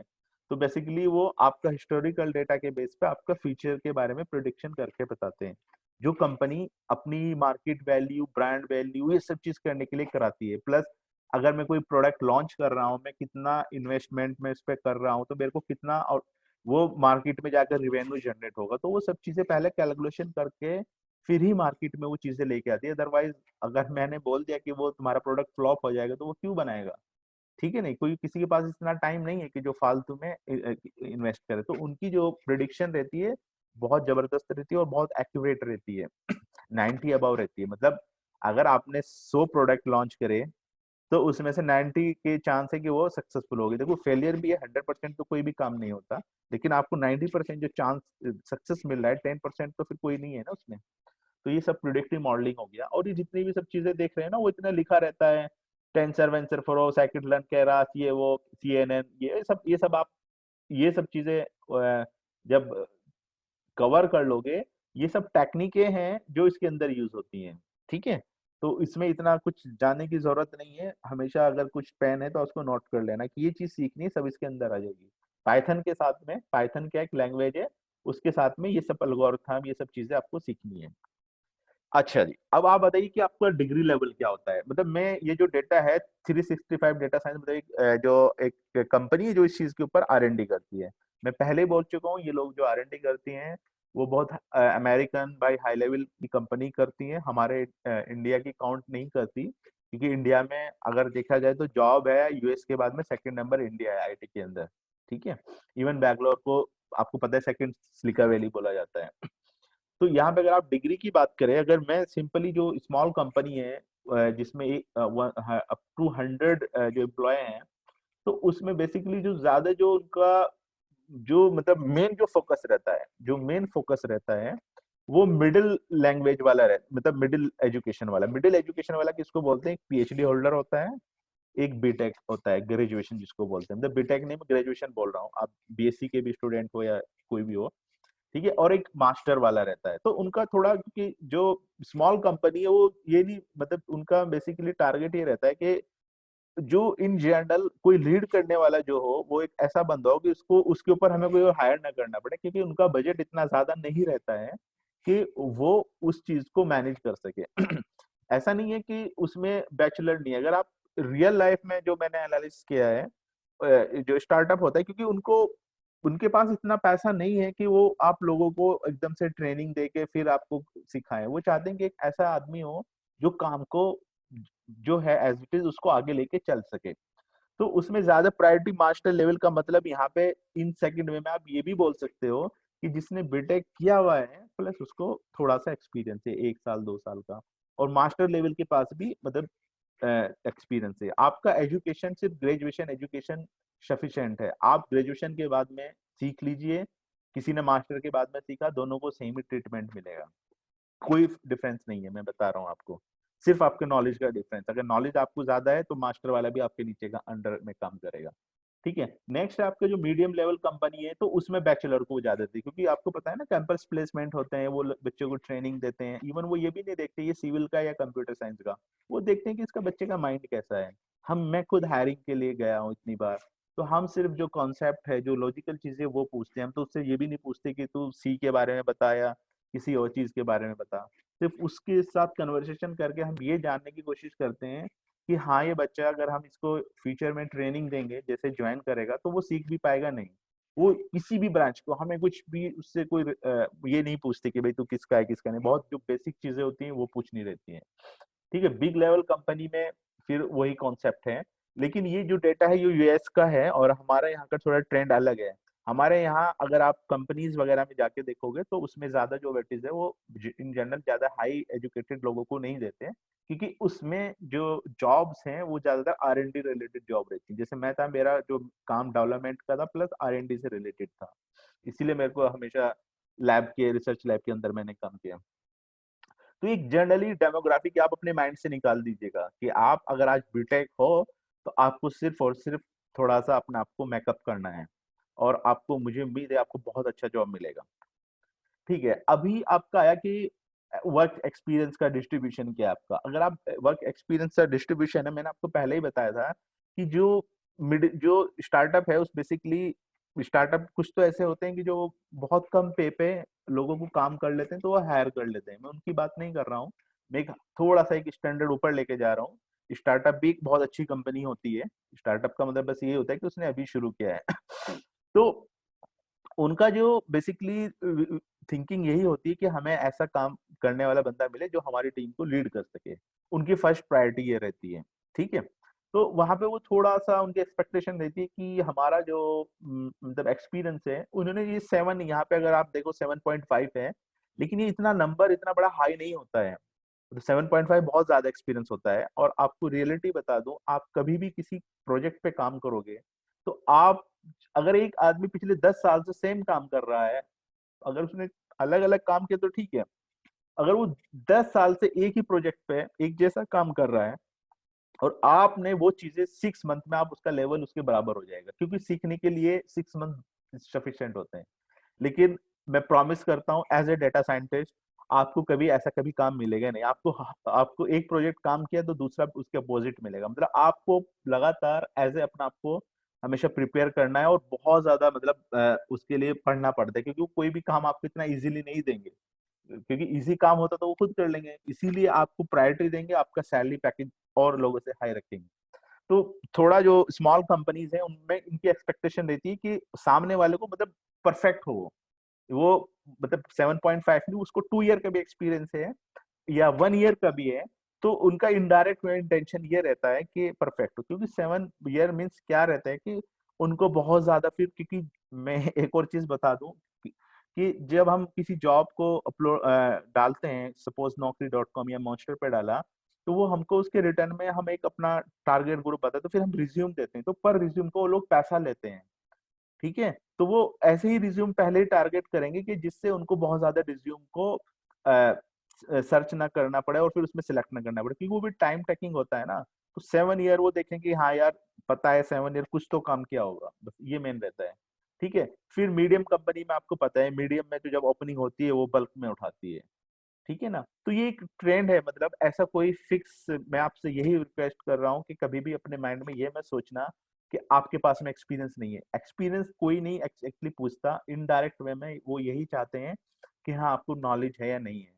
बस एक एंट्री पॉइंट चाहिए। एंट्री पॉइंट के लिए आपको सपोज 6 मंथ या 1 ईयर आपको कहीं, आपने सपोज कोचिंग कर लिया, सर्टिफिकेट ले लिया, जस्ट अगर मैं आपसे कन्वर्सेशन करूंगा, मैं सेटिस्फाई हूँ। अगर आपको, आप 12th स्टैंडर्ड के स्टूडेंट भी हो, तभी मैं आपको अपना मतलब हायर करूंगा। उसमें आपको, अगर आप एलन मार्क्स को जानते होंगे, जो दुनिया का आज की डेट में सबसे अमीर आदमी है, उसने यही बोला है कि भाई पढ़ाई के लिए किसी डेटा साइंस चीजों के लिए डिग्री की कोई जरूरत नहीं है, उसके लिए माइंड की जरूरत है, बस वो आपको तैयार करना है।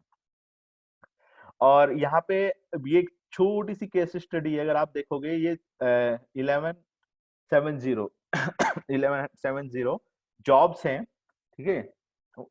1170 जॉब्स हैं जो होती है, तो आपने देखा होगा जॉब्स में मल्टीपल लैंग्वेज के बारे में वो बोलते हैं। तो उसमें जो डेटा आप हमेशा देख लेना, 365 डेटा साइंस, मैंने जो भी प्रेजेंटेशन बनाया विद रेफरेंस बनाया है और काफी R&D करके बनाया है। तो यहाँ पे अगर आप देखोगे तो सबसे ज्यादा जो डिमांड है वो पाइथन की है, ठीक है। और सबसे ज्यादा, फिर उसके बाद आर की है, फिर ये बाकी सब चीजें हैं। लेकिन आपको रियलिटी बता दूं, ये पाइथन का प्लॉट है ना, ये जितना नंबर है ये और ऊपर ही, और आज की डेट में और ज्यादा ऊपर ही होगा, क्योंकि ये पिछले साल का डेटा है 2020 का।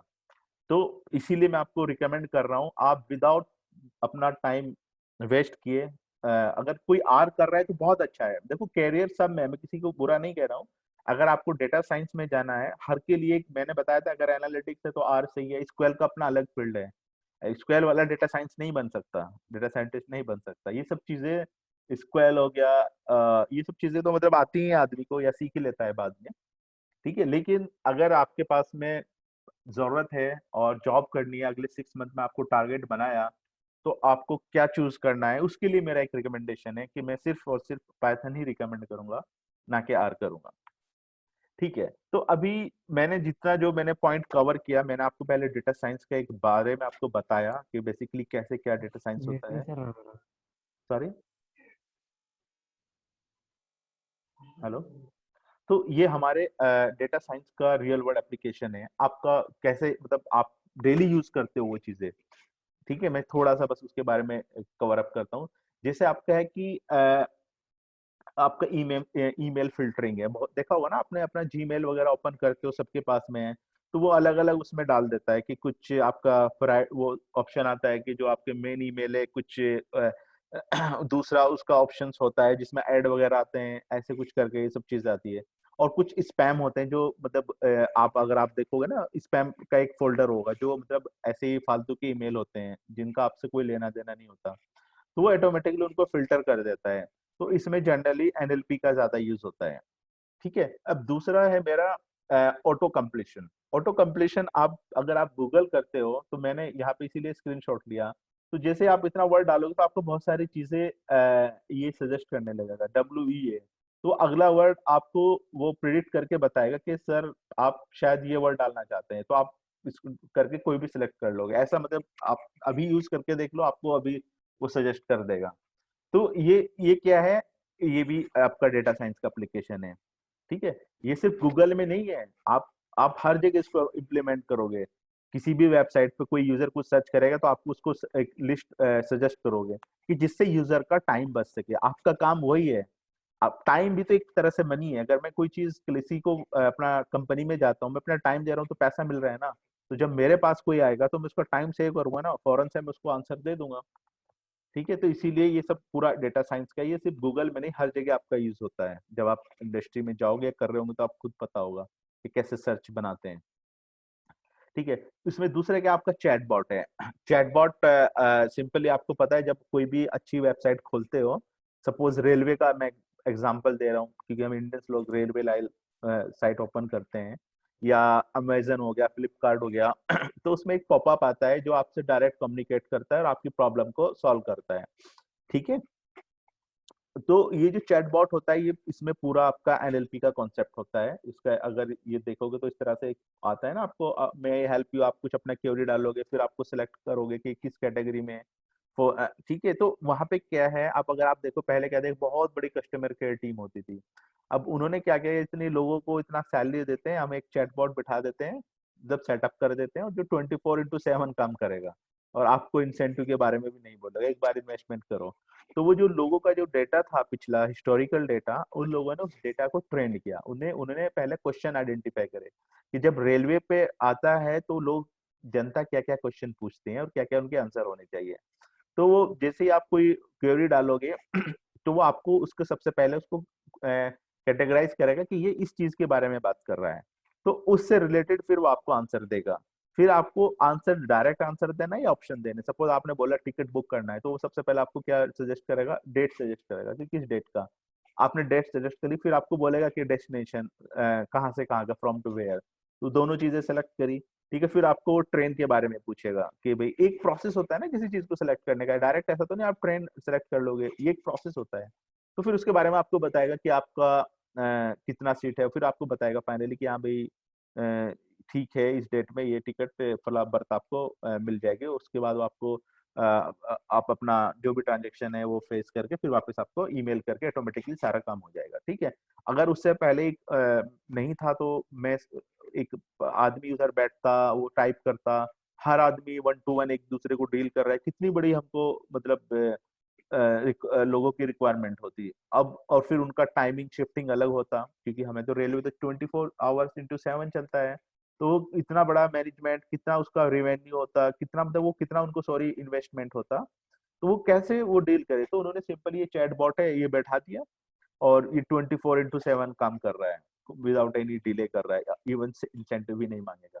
ठीक है, फिर ऑप्टिकल करेक्टर रिकॉग्निशन, जिसको शॉर्ट फॉर्म में मैंने आपको पहले बताया था, OCR। OCR का मतलब क्या है कि जितना भी हमारा ये जो डेटा है, जो हमारा PDF है या XYZ है, क्योंकि अगर आप, मैं आपको PDF सॉरी जो मेरी बुक्स वगैरह जिनको मैं बोलता हूँ, बड़े बड़े सेल्फ आपने लाइब्रेरीज में देखे थे, मैंने सबसे पहले उसी का एग्जांपल दिया। तो वो सब चीजें क्या है आपकी, वो चीजें, एक बुक एक बच्चा पढ़ेगा ना, दूसरा तो नहीं पढ़ पाएगा ना, है। और इतना सारा बुक आप कहाँ से लेके आओगे। एक सपोज करो एक बहुत अच्छी बुक है आपके पास में, उसकी एक ही कॉपी है और वो गुम होगी तो सारा उसका डेटा गायब हो गया। लेकिन अगर मैं थ्रू द OCR में उस चीज की 1000 या कितनी भी कॉपी बना सकता हूँ। मैंने क्या किया, थ्रू द OCR मैंने उसको टेक्सचुअल फॉर्म में कन्वर्ट किया और भैया सबको ईमेल कर दिया या व्हाट्सएप कर दिया कि पढ़ो जितना पढ़ना है। मोबाइल तो सबके पास में है ही, वो उसमें पढ़ लेंगे। तो ये OCR का बहुत इंपॉर्टेंट एप्लीकेशन होता है। एक आता है फाइनेंस। फाइनेंस आपको पता है, आपका स्टॉक मार्केट हो गया, ये किसी भी कंपनी का हो गया, कोई भी कंपनी होती है ना, वो पूरे साल का अपना बजट डिक्लेयर करती है कि मेरे को इस साल इतना इन्वेस्ट करना है, उसी के अकॉर्डिंग वो उतनी हायरिंग वायरिंग पूरा उनका पूरा ये आपने अगर देखा होगा, सबसे ज्यादा जो हायरिंग होती है वो मार्च के बाद होती है, क्योंकि हमारा जो बजट है वो मार्च में कंप्लीट होता है, उसके अकॉर्डिंग ही फिर कंपनी की सबसे ज्यादा ओपनिंग निकलती है। और सबसे कम ओपनिंग दिसंबर में होती है, क्योंकि वहां पे उनका क्लोजिंग टाइम होता है, वो क्यों नया बजट है, वो लोग फेब में वगैरह में लॉन्च करते हैं कि कितनी हायरिंग क्या करना है, A to Z सब कुछ। तो उसी के अकॉर्डिंग वो लोग प्रिडिक्शन करते हैं कि मेरे को किस किस कैटेगरी से कितने प्रोजेक्ट मिलने हैं, कितने मेरे को हायर करने हैं, क्या करना है, तो उनके एक रोड मैप रहता है। तो कोई भी चीजें होती हैं, हमेशा आज की डेट में कोई आदमी ऐसे नहीं करता कि भाई मेरे को कोई बहुत एक्सपीरियंस वाला या इतने उसको इतना ज्यादा एक्सपीरियंस है वही लोग मेरे को ट्रीट करेंगे, नहीं। मेरे पास में अपना एक मॉडल, एक एल्गोरिथम होगा, कुछ लोग होंगे जो मेरे को गाइड करेंगे, लेकिन मेरा जितना भी डिसीजन होगा on the basis of the market of the historical data, उसी के बेसिस पे वो करूंगा। अगर सपोज अगर 2020 में तो ये तो एक डिजास्टर वो था, मतलब उसको तो आप काउंट नहीं कर सकते, लेकिन अब मार्केट बहुत तेजी से ग्रो कर रही है, क्योंकि जो पिछले प्रोजेक्ट थे वो जो रुक गए थे किसी फाइनेंशियल इशू की वजह से, क्योंकि इसको अनप्रिडिक्टेबल चीजें थी, इसके बारे में तो कोई नहीं बता सकता। लेकिन अब हमको वही काम है जो पिछले साल का काम है, और 2021 का जो काम है 2 साल का काम 1 साल में करना है। तो बहुत एक तरह से कहते हैं ना, किसी चीज को बुश अप टाइप होता है ना एकदम से, वो वाला सिचुएशन आने वाला है आप लोगों के लिए, मतलब ओपनिंग से बहुत ज्यादा आएंगी। क्योंकि वो इसलिए आएगी क्योंकि जो इन्वेस्टमेंट है वो तो पूरा करना है ना, जो कंपनीज ने बजट बनाया हुआ था। और दूसरा आपका, आपने देखा होगा जो स्टॉक एक्सचेंज आप डेली अगर आप देखते होंगे, वो भी एक तरह से अगर आप देखो, एक इसमें आर्टिफिशियल इंटेलिजेंस के अंदर आपका एक टाइम सीरीज होता है जो वो ये बता देता है कि किस स्टॉक की प्रोबेबिलिटी क्या है कि किस टाइम में वो अप होगा, किस टाइम में डाउन होगा। बहुत सारे जो इसमें इन्वेस्ट करते हैं वो उनको डेली का डेली करना रहता है कि आज लिया तो शाम तक उसको सेल करना है। तो वो जो शाम तक सेल करना है उसमें क्या बेस्ट टाइम है जो उसको ज्यादा प्रॉफिट हो चुके हैं। तो इवन उसमें खुद कंपनीज वगैरह बहुत ज्यादा डील करती हैं, जो बहुत बड़ा अमाउंट में लोगों से पैसा लेती है और उनको ये बोलती है कि हम आपको इसमें इतना रिटर्न कराएंगे, क्योंकि एक आदमी के पास इतना पैसा नहीं है, लेकिन आपके पास में अगर माइंड है और आपने बोला कि आप मेरे को दो, मैं किस टाइम मेरे को सेल करना है, कहाँ पे कितना पैसा लगाना है, ये मैं बताऊंगा। और अगर आप सपोज फॉर एग्जाम्पल 100 रुपीज सब फॉर एग्जाम्पल सबने इकट्ठा किया, और आपने बोला कि मैं आपको शाम तक आपको मतलब 5 रुपीज एक्स्ट्रा करके दूंगा और उसमें मेरा इतना परसेंट कमीशन होगा। सिंपल है, आप अपना माइंड लगा रहे हो, तो आपने किया कुछ नहीं, सिर्फ अपना माइंड यूज किया, और शाम तक आपने आपके पास भी, अगर वो लोग आपके कस्टमर बन गए, वो डेली आपके पास आज 100 लगाए तो कल को 1000 भी लगाएंगे। तो आप देखो कितनी तेजी से आपका रिवेन्यू जनरेट हो रहा है। सिर्फ आपको क्या करना है, सिर्फ चीजों को आपको अच्छे से माइंड अपना पढ़ाई करके अच्छे से बनाना है, प्रोडक्ट बनाना है, आप खुद एक कंपनी के ऑनर बन जाओगे। थर्ड फोर्थ आया कि मेडिकल डोमेन। मेडिकल डोमेन में अगर आप देखोगे, देखो अगर आप किसी हॉस्पिटल में, अच्छे हॉस्पिटल में जाओगे, तो वहाँ पे एक इवन स्पेशल डिपार्टमेंट होता है जिसको इमेज प्रोसेसिंग डिपार्टमेंट बोलते हैं।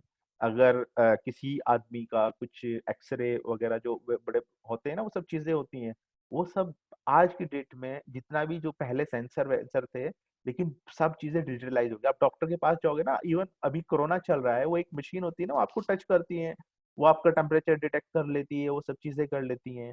और इवन मोबाइल में बहुत सारे एप्लीकेशन है, वो सब चीजें बता देते हैं। ये सारे जितने भी एप्लीकेशन हैं, इन इन फीचर और कुछ कन्वर्ट हो चुके हैं जो थ्रू द डेटा साइंस और आपका जो कंप्यूटर विजन के थ्रू हैंडल हो रहे हैं। इमेज प्रोसेसिंग तो पूरा ही डीप लर्निंग यूज होता है। अगर आप अगर पढ़ोगे तो अभी जो कंपटीशन हुआ था तो उसमें जो डीप लर्निंग था, एक डॉक्टर जो बेसिकली जो कुछ कैंसर्स के जो सेल्स इतने छोटे होते हैं कि डॉक्टर भी उसको रिकॉग्नाइज करने में उसको प्रॉब्लम हो जाती है, वो नहीं कर पाता कि एग्जैक्टली अगर मैं आप उसको एक रिपोर्ट, एक्सरे रिपोर्ट समथिंग ऐसे कुछ होता है कि सही से उसको डायग्नोज नहीं कर पाता।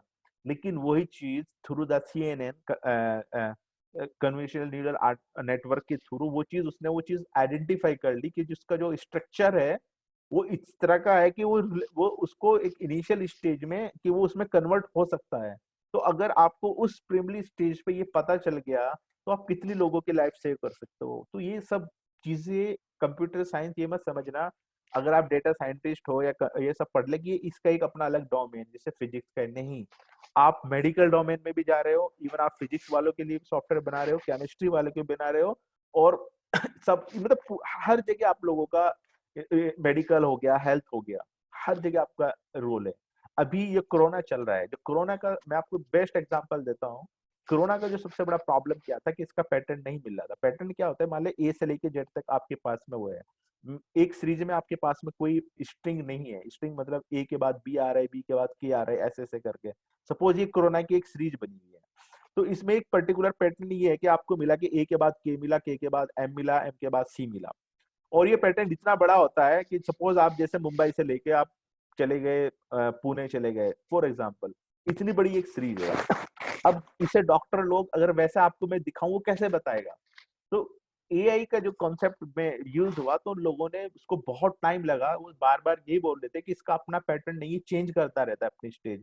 अभी जैसे इंग्लैंड में नया वायरस आ गया, लेकिन फिर उन लोगों ने उसके ऊपर आर&डी किया, आर&डी करके उन्होंने बताया कि इसकी क्या क्या पॉसिबिलिटी है पैटर्न की, और उन लोगों ने उसके 100 पैटर्न आइडेंटिफाई कर लिए। ये जो वाला काम हुआ, ये जो वाला काम हुआ, पैटर्न आइडेंटिफिकेशन, ये सब चीजें, सारा काम थ्रू द डेटा साइंस के हुआ, जिसमें एआई, पैटर्न मैचिंग, बहुत सारे एल्गोरिथम है।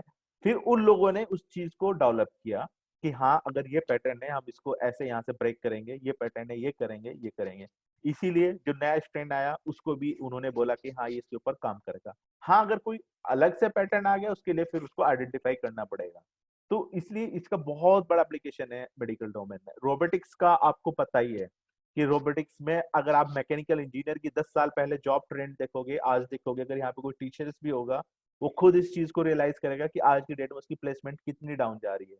वो क्यों जा रही है? वो क्योंकि सब रोबोटिक्स बन गए। अगर आप एक छोटा सा यूट्यूब पे डाल के देखोगे कि पैकिंग होती है, कि कुछ बॉटल्स हैं, आपको मैं सिंपल एग्जांपल बता दूं, कॉक का जो है, तो कॉक का क्या रहता है कि कॉक का जो जो बॉटल होती है, जो हम पीते हैं, उसके ऊपर एक कवर लगा रहता है। अगर वो थोड़ा सा सही से नहीं लगा, उसको आइडेंटिफाई करके अलग हटा देता है, मतलब वहां पे नहीं बेचता, शॉप पे वगैरह पे नहीं जो इनका प्रोडक्शन है, कोई भी चीजें हैं। तो ये सारी चीजें जो थ्रू हो रही है, कंप्यूटर विजन के थ्रू हो रही है, जो बहुत हाई रेजोल्यूशन के कैमरे हैं वो लगे हुए हैं, और वो उसका जो स्ट्रक्चर है वो आइडेंटिफाई करते हैं। अगर जरा सा भी उसमें कुछ भी प्रॉब्लम इशू हुआ, तो फौरन उसको वहां से वो जैसे वो एक होता है ना, जैसे आप एयरपोर्ट पे आते हैं तो आपके लगेज वगैरह है वो ऑटोमेटिकली उस चेन के ऊपर डाल देते हैं और आप उठाते रहते हो। सेम सिस्टम होता है, पूरा एक ट्रैकिंग सिस्टम रहता है, जहां पे जो इश्यू हुआ वो उसको वहां से उठा लेगा और उसको वहां से रिप्लेस कर देगा। तो ये इसका मतलब इसमें बहुत तेजी से मतलब कंप्यूटर विजन यूज होता है। इवन आपको रियली बताऊं, जितने भी आप सिक्योरिटी से रिलेटेड जॉब्स हैं, सिक्योरिटी गार्ड मतलब आपने घर पे या ऑफिस में कहीं भी रखा है, आने वाले 5 ईयर में देखना सिक्योरिटी गार्ड आपको देखने को नहीं मिलेगा। क्यों? वो इसलिए नहीं मिलेगा क्योंकि जब से आपका कंप्यूटर विजन आया है, उसने ये उन आपने कैमरा लगा दिया, आपने अपने घर पे खुद से प्रोग्राम करके, आप अगर अपना घर के फैमिली मेंबर के फोटो लो और आप वहां पे प्रोग्राम कर दो कि जैसे ही मेरा फैमिली मेंबर सामने गेट के होगा, अपने कैमरा लगा हुआ है उसके ऊपर, वो जैसे ही होगा तो उसके नाम से बोलेगा। अगर अननोन आया तो बोल देगा अननोन है कि सम अननोन पर्सन, तो आप ऑलरेडी अलर्ट हो जाओगे। ठीक है, आपने वही कैमरा अपनी कम्युनिटी में लगा दिया, सारे कुछ लगा दिया कि जो जो लोग आ रहे हैं, जो लोग आ रहे हैं, जो यहाँ के हैं, वो फौरन उसको आइडेंटिफाई कर रहा है और बोल रहा है कि इसको इवन टाइमिंग भी, अगर कोई अननोन पर्सन आया तो फौरन वो अलर्ट भेजेगा। तो जो बहुत बड़ी टीम थी सिक्योरिटी गार्ड की, उसको आप रिड्यूस करके एक आदमी जाके देख सकता है उस चीज को। ठीक है, तो ये एक रियल लाइफ एप्लीकेशन आपके हैं, और इवन आप खुद ये चीज बना सकते हो। ठीक है, एक एक आया कि ऑटो करेक्शन। ऑटो करेक्शन, आप जब आप जीमेल पे मेल लिखते हो तो आपको पता है, अगर आप स्पेलिंग मिस्टेक कर देते हो तो आपकी स्पेलिंग को सजेस्ट करता है, नीचे रेड लाइन आ जाती है। इवन वर्ड पे भी लिखते हो, ये उसको पता थोड़ा ही था। ये सब चीजें ट्रेंड करी, उनको इतना ट्रेंड किया पीछे से, उनके अंदर इतनी नॉलेज डाली कि अगर ये वर्ड है, इसकी प्रोबेबिलिटी 90% ये है। अगर आप अपना नाम लिखोगे और जब नेम लिखोगे तो नेम को आपको वो करेगा, रेड आ जाएगा, लेकिन आप उसको ऐड टू डिक्शनरी कर दो तो नेक्स्ट टाइम नहीं आएगा। मैं वर्ड की बात कर रहा हूँ, जीमेल में तो वो ऑप्शन नहीं है किसी ईमेल में। लेकिन वो कैसे नॉलेज आया, वो कहाँ से आया, वो सब इन्हीं लोगों का काम है। डेटा साइंस जो जितना भी एआई सब कॉन्सेप्ट, उसको उसने डिक्शनरी बनाई। क्योंकि जब आप सेंटेंस यूज करते हो, चलो वो तो डिक्शनरी तो बहुत छोटी बात हो गया, आप सेंटेंस लिखते हो जीमेल में, तो आपको आगे का सेंटेंस वो खुद पे खुद बताता है। वो उसको कैसे पता चला कि आप ये लिखने वाले हो? मैं ये नहीं कहता वो 100% सही है, लेकिन वो बहुत ज्यादा एक्यूरेट है। वो पूरा जितना विकिपीडिया, जितने नॉवेल्स, उसको ये पता चल गया कि जब मैं ये पिछले 3 वर्ड यूज करूंगा तो फोर्थ वर्ड की प्रोबेबिलिटी और फिफ्थ की, सिक्स्थ की ये होगी, तो वो उसी के बेस पे उसको सजेस्ट करता है। ठीक है। इसमें स्मार्ट फेस लॉक आपको पता है, आप अपना मोबाइल यूज करते हो, तो सिंपली आप एक बार फोटो उसके अंदर डालोगे और नेक्स्ट टाइम आपका वो ऑटोमेटिकली फेस लॉक सिस्टम हो जाएगा। वर्चुअल असिस्टेंट आपको सिंपली आप गूगल भी करते हो तो आप वॉइस के थ्रू या कोई भी कन्वर्सेशन आपका होता है तो वर्चुअली आपका वो सारा काम हैंडल हो जाएगा। श्री बहुत सारे चीजें मार्केट में है, बहुत इजीली अवेलेबल है, यू कैन अवेयर दिस। तो ये एक बहुत बेसिक एग्जांपल है। तो जितना जो भी मैंने यहाँ पे एक कवर अप किया, मेरा बेसिकली आपको आइडिया क्या था, मैंने सबसे पहले एक डेटा साइंस के बारे में आपको बताया कि एग्जैक्टली डेटा साइंस क्या होता है। कि हमको सबसे पहले तो ये किसी चीज के बारे में इतना ज्यादा प्रॉब्लम क्रिएट नहीं करना चाहिए कि मतलब कि बहुत बड़ा हमारे लिए कोई इश्यू है क्या है। बस सिर्फ आपको एक राइट अप्रोच रखनी है माय ब्रदर्स, अगर और सिस्टर्स, अगर आप राइट अप्रोच रखोगे तो आपके लिए मुश्किल नहीं है। मुश्किल क्या होता है पता है? मुश्किल होता है चीजों को सर्च करना। वो चीजें सर्च आप नहीं कर पाओगे तो आप गलत डायरेक्शन में जाओगे। आपको यही नहीं पता करना क्या है। आप गूगल कीजिए, जो मैंने बोला है आप उसको मैप कीजिएगा। मैंने पूरा चीज अगर है, मैं आपके साथ में ये पीपीटी शेयर करूंगा। तो यहाँ पे अगर आप, मेरा रेफरेंस मैंने दिया है क्योंकि मैं एक रिसर्चर हूँ। मैं ऐसी कोई भी बात जो करता हूँ ना, मैं बि, बिना किसी ऑथेंटिकेशन के नहीं करता हूँ, ना मैं किसी का टाइम वेस्ट करता हूँ ना अपना करता हूँ। तो ये सब चीजें मैंने आपको बताई हैं, वो इसलिए बताई है कि जिससे आप, अगर आपका इंटरेस्ट है, फर्स्ट है आपका इंटरेस्ट, फिर दूसरा है पैशन। इंटरेस्ट के बाद पैशन आता है, क्योंकि आप बंदे हो कि हाँ मेरे अंदर मुझे करना है। जिंदगी में हमेशा एक चीज याद रखना कि लाइफ दो तरह की होती है। एक आदमी शुरू से लेकर लास्ट तक स्ट्रगल करता है, एक 30-35 साल तक स्ट्रगल करता है, फिर जिंदगी भर ऐश करता है, जहां जाना है जहां घूमना है, क्योंकि उसने अपना सेटअप बना लिया, उसको फिर आगे टेंशन करने की जरूरत नहीं है। तो आपको ये डिसाइड करना है आपको कौन सा ट्रैक चूज करना है। ठीक है। ये चीज आपको याद रखनी है। बस कॉन्सेप्ट आपका अच्छा नहीं होगा तो हो जाएगा, क्योंकि जब आप अपने आप को ट्रेंड करोगे तो सारे काम हो जाएंगे। तो सिंपली एक डेटा साइंस है कि क्या क्या फील्ड है, कौन सी लैंग्वेज आपको चूज करनी है, और उसके अंदर मल्टीपल कैटेगरी है। आप सबसे पहले ईडीए से शुरू करोगे, फिर एमएल, फिर डीप लर्निंग, फिर एनएलपी, सीएन, वो अकॉर्डिंगली आप धीरे धीरे ग्रो करते जाओगे जैसे जैसे आपको प्रोजेक्ट टास्क मिलते जाएंगे। लेकिन चीजें सारी कोरिलेटेड है। उसके बाद में मैंने आपको जॉब्स के बारे में बताया कि कितना बड़ा मार्केट है और कितना परसेंट के साथ में ग्रो कर रहा है वो। और जो मैंने नंबर दिया वो एक बड़ी कंपनीज का दिया मैंने, उसमें कोई स्टार्टअप वगैरह का कोई डेटा नहीं मिला, वरना तो वो नंबर और इंक्रीमेंट और ज्यादा हो जाता। फिर मैंने आपको एजुकेशन लेवल के बारे में बताया, मैंने बोला कि बीटेक एक सफिशिएंट है। और मैंने आपको ये भी बताया कि ज्यादा एजुकेशन होना इंपॉर्टेंट नहीं है, एजुकेशन से इम्पोर्टेंट है आपका नॉलेज। कि अगर आप आज कंप्लीट किया आपने और आप पढ़ना चाहते हो, मतलब जॉब की तरफ आपका इंटरेस्ट है या हायर एजुकेशन, वो आपके ऊपर डिपेंड करता है। लेकिन तो उसके लिए सपोज जो हम क्लास में थोड़ा पढ़ते हैं तो वहाँ पे इतना रियल लाइफ एप्लीकेशन नहीं बताया जाता, क्योंकि इंडस्ट्री में डायरेक्ट आपसे आउटपुट मांगा जाता है। जब कोई पैसा देगा तो आपसे आउटपुट मांगेगा। तो वो चीजें उस चीज को, गैप को फिल करने के लिए आपके पास माइंड है, सारी चीजें हैं। बस जो बीच में एक छोटा सा गैप है ना, कि मैं इंडस्ट्री में कैसे काम करता हूँ, क्या मेरी पाइपलाइन होनी चाहिए। तो उसके लिए क्या कि भाई सपोज आप कुछ सर्टिफिकेशन करते हो, ऑनलाइन वो करते हो, टीचिंग बहुत सारे हैं। तो यूट्यूब पे तो क्या है कि कोई गाइड आपको दुनिया सारा डेटा मिल जाएगा, इवन मेरा भी कोर्स है। लेकिन वहां पे एक आदमी गाइड नहीं कर सकता आपको कि किस सीक्वेंस में क्या चीज पढ़नी है, पहले क्या शुरू करना है। वहां तो गूगल करोगे सारी चीज मिल जाएगी। लेकिन आपको जब नॉलेज होगी तो वो चीजें आपके लिए यूजफुल है, अगर नॉलेज नहीं होगी तो वो भी आपके लिए एक सिंपल एक वीडियो है। ठीक है। तो इसमें जो ये ऑर्गेनाइजेशन है सॉफ्ट, ये लोग भी अपना एक ऐसे ही कोर्स स्टार्ट कर रहे हैं जिसमें ए से लेके जेड तक एआई प्लस डेटा साइंस को कवर अप करेंगे। और उसमें सबसे अच्छी बात क्या होगी उसमें, मैंने पहले ही बोला कि जो ऑनलाइन क्लासेस होगी आप लोगों की, फिर आपका जो भी डाउट्स है वो होगा। उसके बाद सबसे जो बेस्ट चीज है वो क्या है, जो मैं बाकी का मुझे नहीं पता, एक आपका मॉक इंटरव्यू होगा। मतलब अगर एक पर्टिकुलर टॉपिक टॉपिक के अंदर एक वेब सीरीज, पूरी लेक्चर सीरीज होगी, कि अगर मैं सपोज मैं ईडी के बारे में मैंने बात किया, मैंने आपको ईडीए पढ़ा दिया, तो उसके बाद मैं आपका मॉक इंटरव्यू लूंगा। मॉक इंटरव्यू होगा कि भाई मैं एज ए आपको जैसे एचआर ट्रीट करता है ना, आपसे क्वेश्चंस पुट अप करूंगा कि आपने एक्चुअल में सीखा भी या नहीं सीखा। ठीक है नहीं। तो वो चीजें बड़ी इंपॉर्टेंट होती है। तो उसमें आपको क्या रहेगा, आपको एक कॉन्फिडेंस आएगा कि सामने वाला क्या क्वेश्चन पुट अप करना है, क्योंकि मैं इतनी बड़ी चीज नहीं पूछूंगा, मैं सिर्फ कॉन्सेप्चुअल चीजें पूछूंगा, वो आपको पता होनी चाहिए। वो पता कब होगी, जब आपने उस पर प्रैक्टिस की होगी, वरना आपको नहीं पता होने की।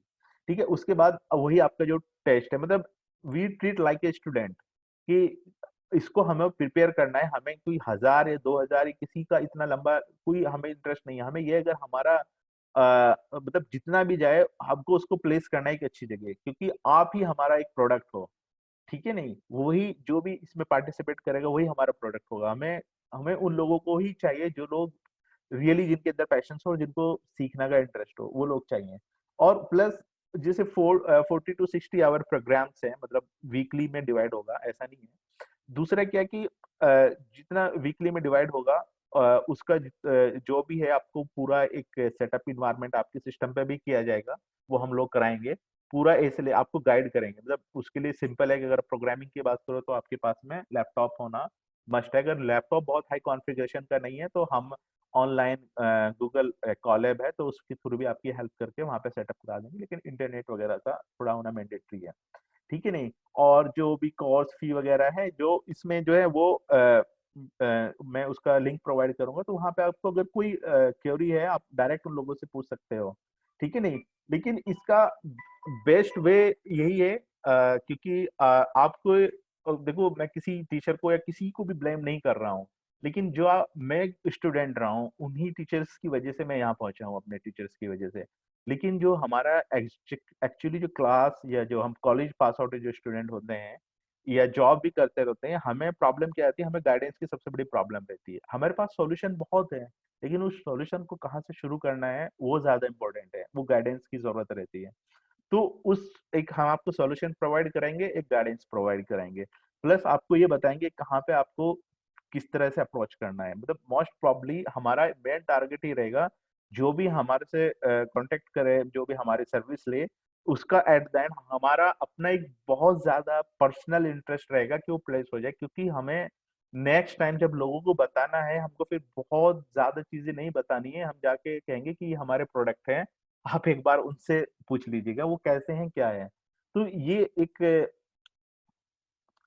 हमारा एक प्रोग्राम है जो हम शुरू करने वाले हैं। ठीक है, और एक just let me copy here, ये एक फॉर्म है जिसको हमें, मतलब किसी को भी अगर इंटरेस्ट है, sorry my system is hang.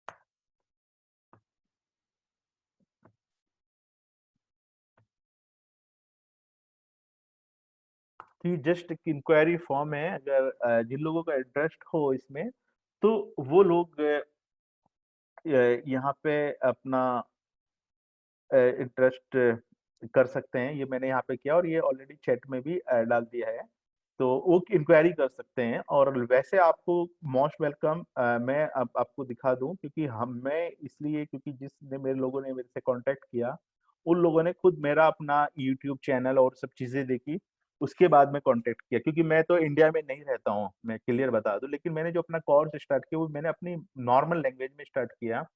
क्योंकि मैं खुद एक बहुत, मतलब इवन बहुत सारे ग्रुप्स में मेरा एक अच्छा पार्टिसिपेशन रहता है कि लोगों को जॉब के लिए प्लेस कराना।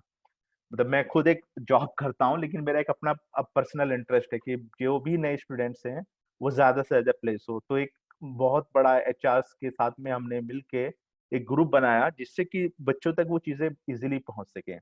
फिर मैंने बहुत सारी, मेरे पास में जो क्योरी आई वो यही आई कि भाई आप जो हैं, मतलब कि हमें प्रॉब्लम आती है कि हम ग्रेजुएशन कर लेते हैं अपना, और गाइडेंस नहीं मिलता है, और जितना भी कंटेंट है वो इंग्लिश में अवेलेबल है। तो उसको देखते हुए फिर मैंने अपना यूट्यूब चैनल था ये शुरू किया। ये जो कंपनीज हैं, ये कंपनी है, इन लोगों ने मेरा वो पूरा एनालाइज किया। उसके बाद में मेरे को अप्रोच किया और फिर बोला कि आप इसको और सिस्टमेटिक वे में कीजिएगा, कि आप स्टूडेंट को डायरेक्ट कम्युनिकेट कीजिएगा। क्योंकि उसमें क्या रहता है कि हम लोग जो कम्युनिकेट करते हैं, यूट्यूब पे मैंने वीडियो लेक्चर बना के डाल दिया। अब मैंने आपको पहले एग्जांपल दिया था कि यूट्यूब क्या है, सारी दुनिया की नॉलेज उसमें है, लेकिन आपका उसमें एक पर्टिकुलर सीक्वेंस या वो सब चीजें नहीं है। तो for demo purpose I also take the demo class, लेकिन उससे भी पहले अगर आपको कोई भी डाउट हो तो आप ये चीज देख लीजिएगा। मेरा अपना क्लियर कॉन्सेप्ट है, मैं किसी चीज के बारे में डेफिनेशन नहीं बताता, मैं सिर्फ प्रैक्टिकल बताता हूँ, क्योंकि मुझे पता है एट द एंड वही करना है। अब मैं टाइम वेस्ट ना अपना करूंगा ना दूसरे का करूंगा। मेरा मेन मोटिव है आपका टाइम सेव करना, जो एक डेटा साइंटिस्ट की जॉब है, और ज्यादा आउटपुट देना। और मेरा जो एक्सपीरियंस है वो मैंने शायद यहाँ पे लिखा हुआ भी है। मैंने आईआईटी दिल्ली में एज ए रिसर्च एसोसिएट रहा है, उसके बाद मॉन्स्टर, एक्सेंचर, विप्रो, और अब मैं, क्योंकि करंट कंपनी है ये फॉरेन में है, तो इसलिए इसका मैं भी नाम सॉरी डिस्क्लोज नहीं कर सकता, ठीक है। लेकिन और कैरियर ग्रोथ है, ये जो लोग मेरे से बहुत मेरे इवन मैनेजर भी रहे हैं, मेरा सैलरी आज की डेट में मतलब ग्रोथ मतलब बहुत ज्यादा है। इसलिए मैं आपको रिकमेंड कर रहा हूँ, एक बार आप अपना टाइम निकाल के देखिएगा, तो होपफुली आपको एक अच्छा वो मिलेगा। तो अभी मैं आपसे सबको अनम्यूट करता हूँ, और प्लीज बारी बारी से जो भी इसका जो क्वेश्चंस हो वो उसको पूछ सकते हैं। Just wait, annotate, please leave is pause to meeting disable. Hello, hello. हाँ सर, अनम्यूट हो चुके हैं सब। जिसको भी क्वेश्चंस पूछना पूछ सकते हैं। आप कर सकते हो उधर से आके उनको। हाँ, कर दिया है मैंने। तो किसी का कोई क्वेश्चन है तो एक बार आप पूछिएगा मुझसे, मतलब कभी भी हेजिटेट नहीं होना, जो भी पूछना है डायरेक्ट पूछेगा। मुशरफ मैम, आप सुन रहे हैं? बस, hello, can you hear me now?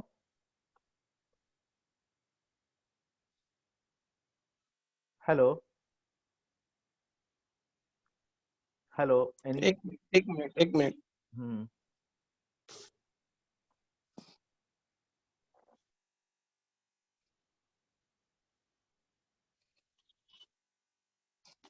So, ma'am, if anyone wants to ask any question, they can ask now. Hello. If they have any doubt regarding the career or something else, ask your students. So please ask without hesitant. Hello.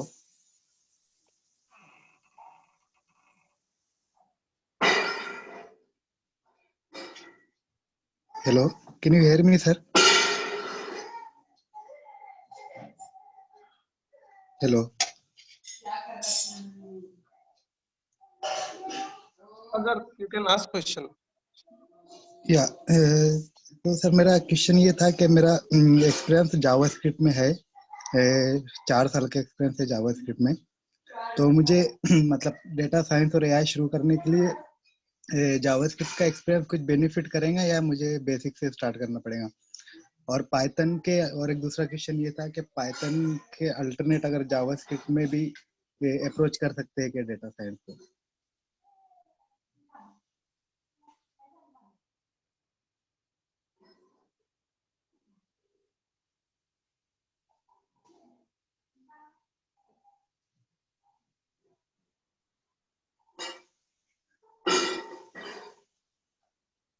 Hello.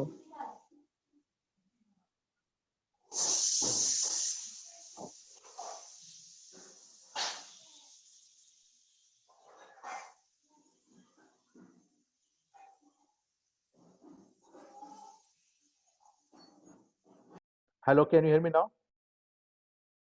Hello, can you hear me now? So your question, hello, can you hear me now? Please, Yes. anyone? Okay, okay. Could you repeat your answer because I was on mute? Someone has give me an on mute. So please repeat your answer. Sorry, question. Sorry. Hello, could you repeat your questions? Akib, please unmute this guys and ask, request him. Hello. Hello. Can you Yes. hear me now? Yeah. Please speak. Yeah. Okay. So my question was like I'm working in JavaScript since last 4 years in front end web development. So like, will it benefit me to start the data science, or will I need to start from basics?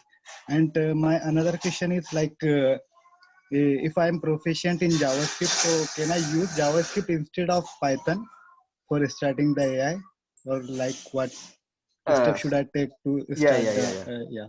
Good. So actually, the Python basically the important things in suppose analysis and other things, even you can do through the JavaScript. But the main thing is here, if you can do the very small analysis through the JavaScript, you already know that you are the front end guys and you are make the dashboard. So definitely we require the JavaScript, but first we prepare the backend. Once we prepare the backend, so we show on the dashboard. So we can use JavaScript or some other stuff.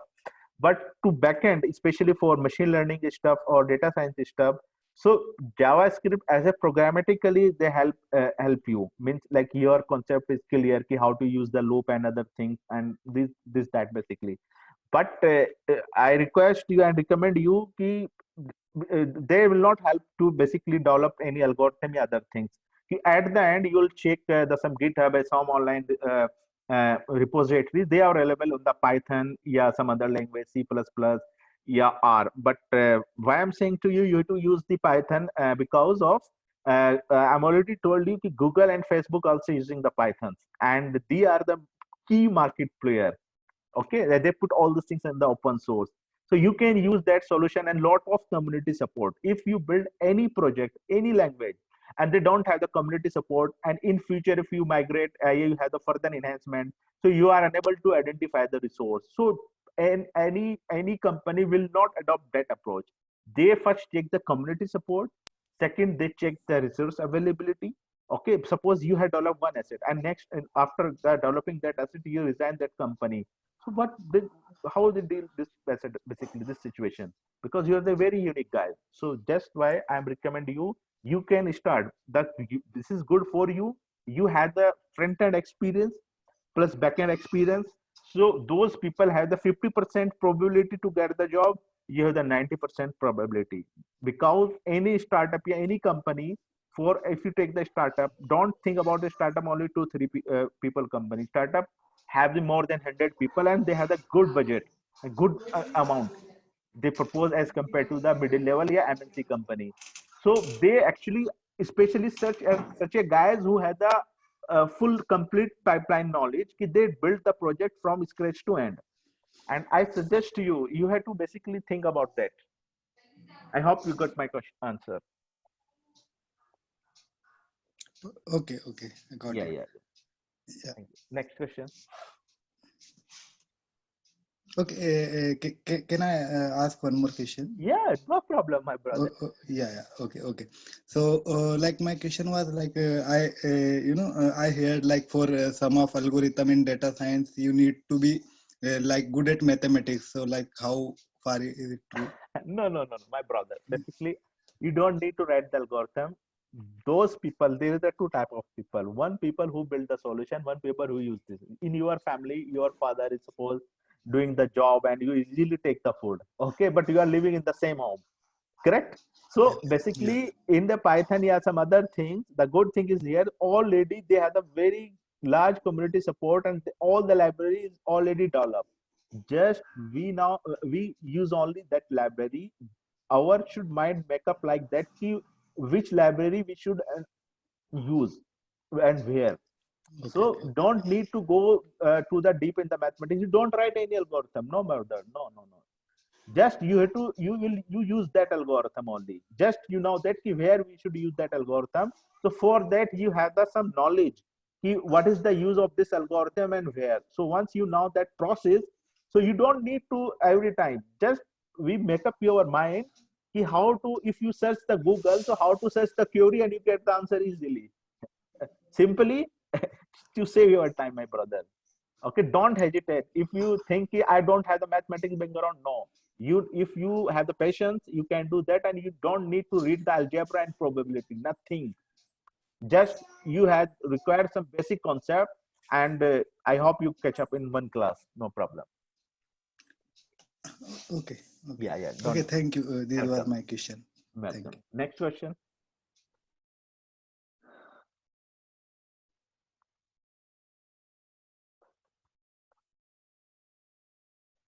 Next question.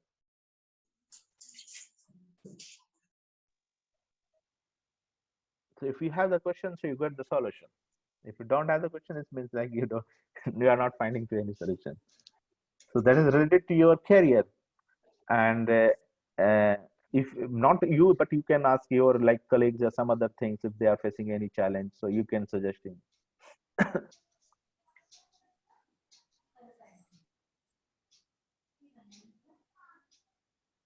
Akib, I think the people is unmute. I think you should.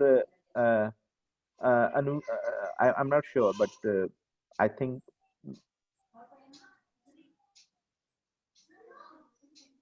Sir, can you hear me? yes, yes. Please ask. Yeah, please go ahead. Career after in data scientist after my diploma. Uh, could you repeat? Your voice is not clear now, my brother. Could you repeat again? Sorry. Sir, can I pursue my career as a data scientist after diploma? Yeah, yeah. Just keep in mind the trend has been changed. Okay, nobody will ask you about education, other things. Just they check your knowledge, my brother. I'm already told you if you are the BTech diploma, doesn't matter. They basically check your knowledge. For your example, in my previous organization, there is a one guy who has done the 12th, and Wipro has a program, the 5-year program. Basically, they hired the people after the 12th, and they give the admission. So they have the Saturday Sunday classes. That guys had worked for Wipro last 3 year, 4 year. Even his degree is not completed. He has only the 12th mark sheet, and he got selected in the Microsoft. And Wipro has a rule: if you complete the 5 year, then we'll provide the degree. Otherwise, will not provide the degree. Okay, so don't think about your educations. Please concern your knowledge. We require some basic certificates because definitely they will ask that, and you can do parallelly if you have the job, so you can do the part time. But if you have the patience, my brother, so don't think about that, because to complete some graduation degree you take another 3 years, and you should not wait that. You have to focus in your career, and hopefully if you basically have the patience in that domain, and that is very important, so you can grow itself, and parallelly you can do your degree as well for other things. But in company, I'm really told you, my brother, they see only your work, nothing. There is a good thing. If you require any teaching and some other things, so they require some PhD and tech, but in companies, no. But they will ask the questions and you to provide the answer for them. Okay, I hope you got your answer. Excuse me, sir. Sure. Yeah, yeah. Please ask, my sister. My name is Prisni. I want to do data science only. I'm very firm on that. That is why I've taken diploma right now. I just wanted to know what was better, if I do data science in degree or I should do data science as a master's course. So basically, my sister, they depend. First thing is your basically time. I think diploma is a 1 year and degree is a 2 year, correct? Yes. Yeah, yeah, yeah, yeah. Basically, I would suggest you, you had done the degree, but they depend on the situation. If you required the job and you are doing this degree in the part time, yeah, full time. So I think if you are doing the job, so definitely you adopt the part time. Okay, and second thing, how much basically you wait. Some people don't have the time. I will not continue my education in next 2 year, 3 year. I have some other dependency, maybe I got the marriage or some other thing, maybe I get the difficulty. There's a lot of questions. So in that way, if you have these things, so I will recommend the diploma. Only one reason: suppose you get, maybe in future get this disturbance and get the continuity. But I had recommend you have to do your master degree, because education also, your education level is high, as so definitely I suggest you should do the master degree. No, so my question was, I was planning, Yeah, please. Sorry. I wanted to know, my initial plan was to do degree in data, to do degree in computer science only, and then for masters, I'll do data science for the course. Madam, So now, don't follow this long path. okay, After you done the master degree, again you have to start. If you basically you start from A to Z. I'm clearly told you. Okay. yes, If you start from your what you did, ma'am, my sister, sorry, I'm doing diploma right now after 12th, yeah, 10th, after 10th. after 10th you are doing diploma, so Yes, 3-year program now, yeah, 4-year, I'm little. yes, 3 years. Yeah. I suggest you, because same my brother, I think someone has the same question, so I would suggest you, first you focus your career, and you got job, how will got the job. Okay, if you done the master degree, yeah, any degree, again you have the same questions, they will ask the same thing and same situation.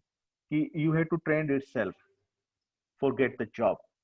Okay, so it is better if you start the learning and the data science or whatever into basically who give the job to you. So you start first, you should give the first priority to that, and you should continue your degree, any diploma, whatever is the part time in companies and culture. If you go to the USA, in USA nobody done the like any PhD or some other thing. They after the 12th and do the some diploma, they start job, and after the job they realize that exactly what they can do. They should have that, they have the interest in programming, other things. They after that they realize itself, no, I'm making only for that, so they choose that career.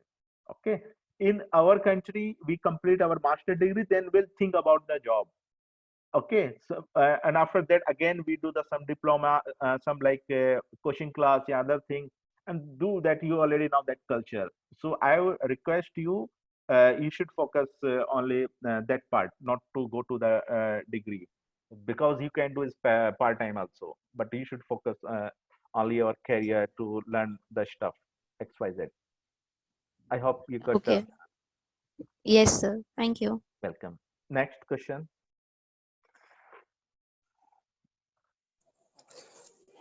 Daud sir, Yes. so mostly all these students are like engineering or diploma students. Okay. So what you're trying to say is, I'm just clarifying all these things so they understand all the things. So basically what Daud sir is trying to say is, he's not opposing any education system, like you should not do any degree or diploma. What he's trying to say is, you should pursue or you should start training yourself, or you should start building up skills within the studying era, so that when you pass out you can get the job immediately. This workshop is actually according this workshop we have started for that only, that if you start learning skills about data science with your diploma or degree, when you are pass out you can get land a decent job. uh, are everyone understanding what I'm trying to say? So what the point is, you should start training yourself from now itself, so that when you're pass out, then you can land a decent job. As every one of us know, I am also engineer, and every one of us are studying engineering. Our engineering portion is way too behind the actual job, what we have to do on job. Because when I did my engineering, I did not learn Ruby on Rails over there. I am a Ruby on Rails developer. So I did not got a chance to learn Ruby on Rails. When I got a job, I have to train myself 2 to 3 months, or I have to join some classes or join some training program, and then I have to uh, look for an interview. So this workshop was all about, if any one of the students are looking for career in data science, they can contact us. We have a very good training program. We can train you so that with your degrees or with your diploma, when you come out of your colleges, you can get a decent job for this. And if some people, if they don't have enough time, they can't pursue their degree for some reason, so they can complete our program, training program, land a decent job, and then side by side they can complete their degree as well. And for those students, those who want to complete their degrees, they can also join our program, because it will be only 1 hour daily, and it will be get completed in like 2 months, 1.5 months or 2 months. It's like a 60-hour program, and it won't be like a recorded video. It will be face-to-face training. So any students who are interested in joining this program, I have texted our number. Our company is Arcsoft. We are located based near Ashoka College, Nasik. So you can visit our office as well or contact on the given number. Okay, Daud sir. Yeah, Is yeah, there yeah. any Yeah, um, anyone ask the question, no problem. Not issue. Okay, but you should restart your career today, and maybe inshallah after like 1 month, 2 months, yeah, you're doing your degree. So you had a good knowledge, and you can. Our basically target to start the training, and once to build your mind, and once you start building the mind, so you automatically catch up all rest of the thing, all the word. Okay, nobody basically queue the like 100% training, because today what we have covered the course. So after 6 months, the new things will come into the market. So but how you learn these things? But if you know already, though, you can catch up those things, but if you don't know, so you could not catch up. So just think like that way and become more smart way. You should basically focus and think about also the some other company, abroad company culture, what exactly they are doing. So they basically invest on study and some other things. They are not doing getting the with the time to get the much higher degree. They basically start focus on the career. And if you have the good knowledge and good things, automatically your degree will you get the more degree in same domain, like master degree, this degree, whatever, and you got the PhD. They depend on your interest. If you don't have the interest, so you stop at your basically at that level. If you have the diploma, if you have the graduate, your postgraduate, you are basically you work in the industry, so you have to get the knowledge itself. Ki, yeah, I can't basically more survive in that domain. I should basically do the some business or whatever. So basically, if you do the practical itself, so you can basically analyze yourself better. Okay. Mushraf ma'am, do you have something to say? Yes, yes, yes, ma'am. Ma'am is there. Hello, ma'am. Hello, how are you, sir? Alhamdulillah, I'm fine. Uh, on the behalf of Computer Technology Department, KKO Polytechnic, first of all, I would like to thank the organizing committee member of Arcsoft for organizing such a beautiful webinar for our students. And I would also like to thank the speaker, Mohammad Daud sir, for guiding or clearing the concept about data science and artificial intelligence to our students, guiding to them about their career. So it was a very nice and beautiful webinar. We would like to hear from you in our future also, and our students are very much interested to know more about the data science from you. Sure, sure. Once again, Most I welcome. thank. Most welcome. Once again, I thank everybody and the participants also for participating into it and listening to the webinar. Thank you. Yeah. Thank you very much, ma'am. Okay, ma'am, if anybody has any inquiry in future, you can Yeah, contact. definitely. I will pass the interested students to you. Yeah, it And was Those who are really interested in joining your course, I will definitely guide them, and I will send the students to you. one more thing, ma'am. Basically, in future, because this is a very basic level overview, but if there is some like one-to-one application in the data science, so in future you can set up some workshop. Basically, they will not cover up the 1 hour, so maybe like 2-3 hours. So basically, I develop something and try to training to the student. They build same thing in their machine, so you get the actual feeling actually exactly what the industry is doing nowadays and how we burn the money. So in that way, so in Sure, future you sir. can set up like that using the AI. So I can basically build same solution on their machine also. Yes, sir. Okay, Sure. so inshallah, so Definitely, once sir. they leave their college, so they have the confidence. Yes, yes. Definitely, we'll plan for a workshop. If the Basic, yeah, students are interested, then definitely I will be planning this workshop for them. yeah. Complete solutions to building the Mm. asset. Okay, Yes. thank you. okay. Okay. Okay, thank you, Anything ma'am. else? Yeah, sorry. It was So, should we end up this? Yeah, yeah. yeah. From my side, Thank you, sir. yes. Okay. Thank you so much. Thank Thank you you. once again. Thank you. Okay. Yeah. Bye bye. Okay. Bye. Bye. Bye.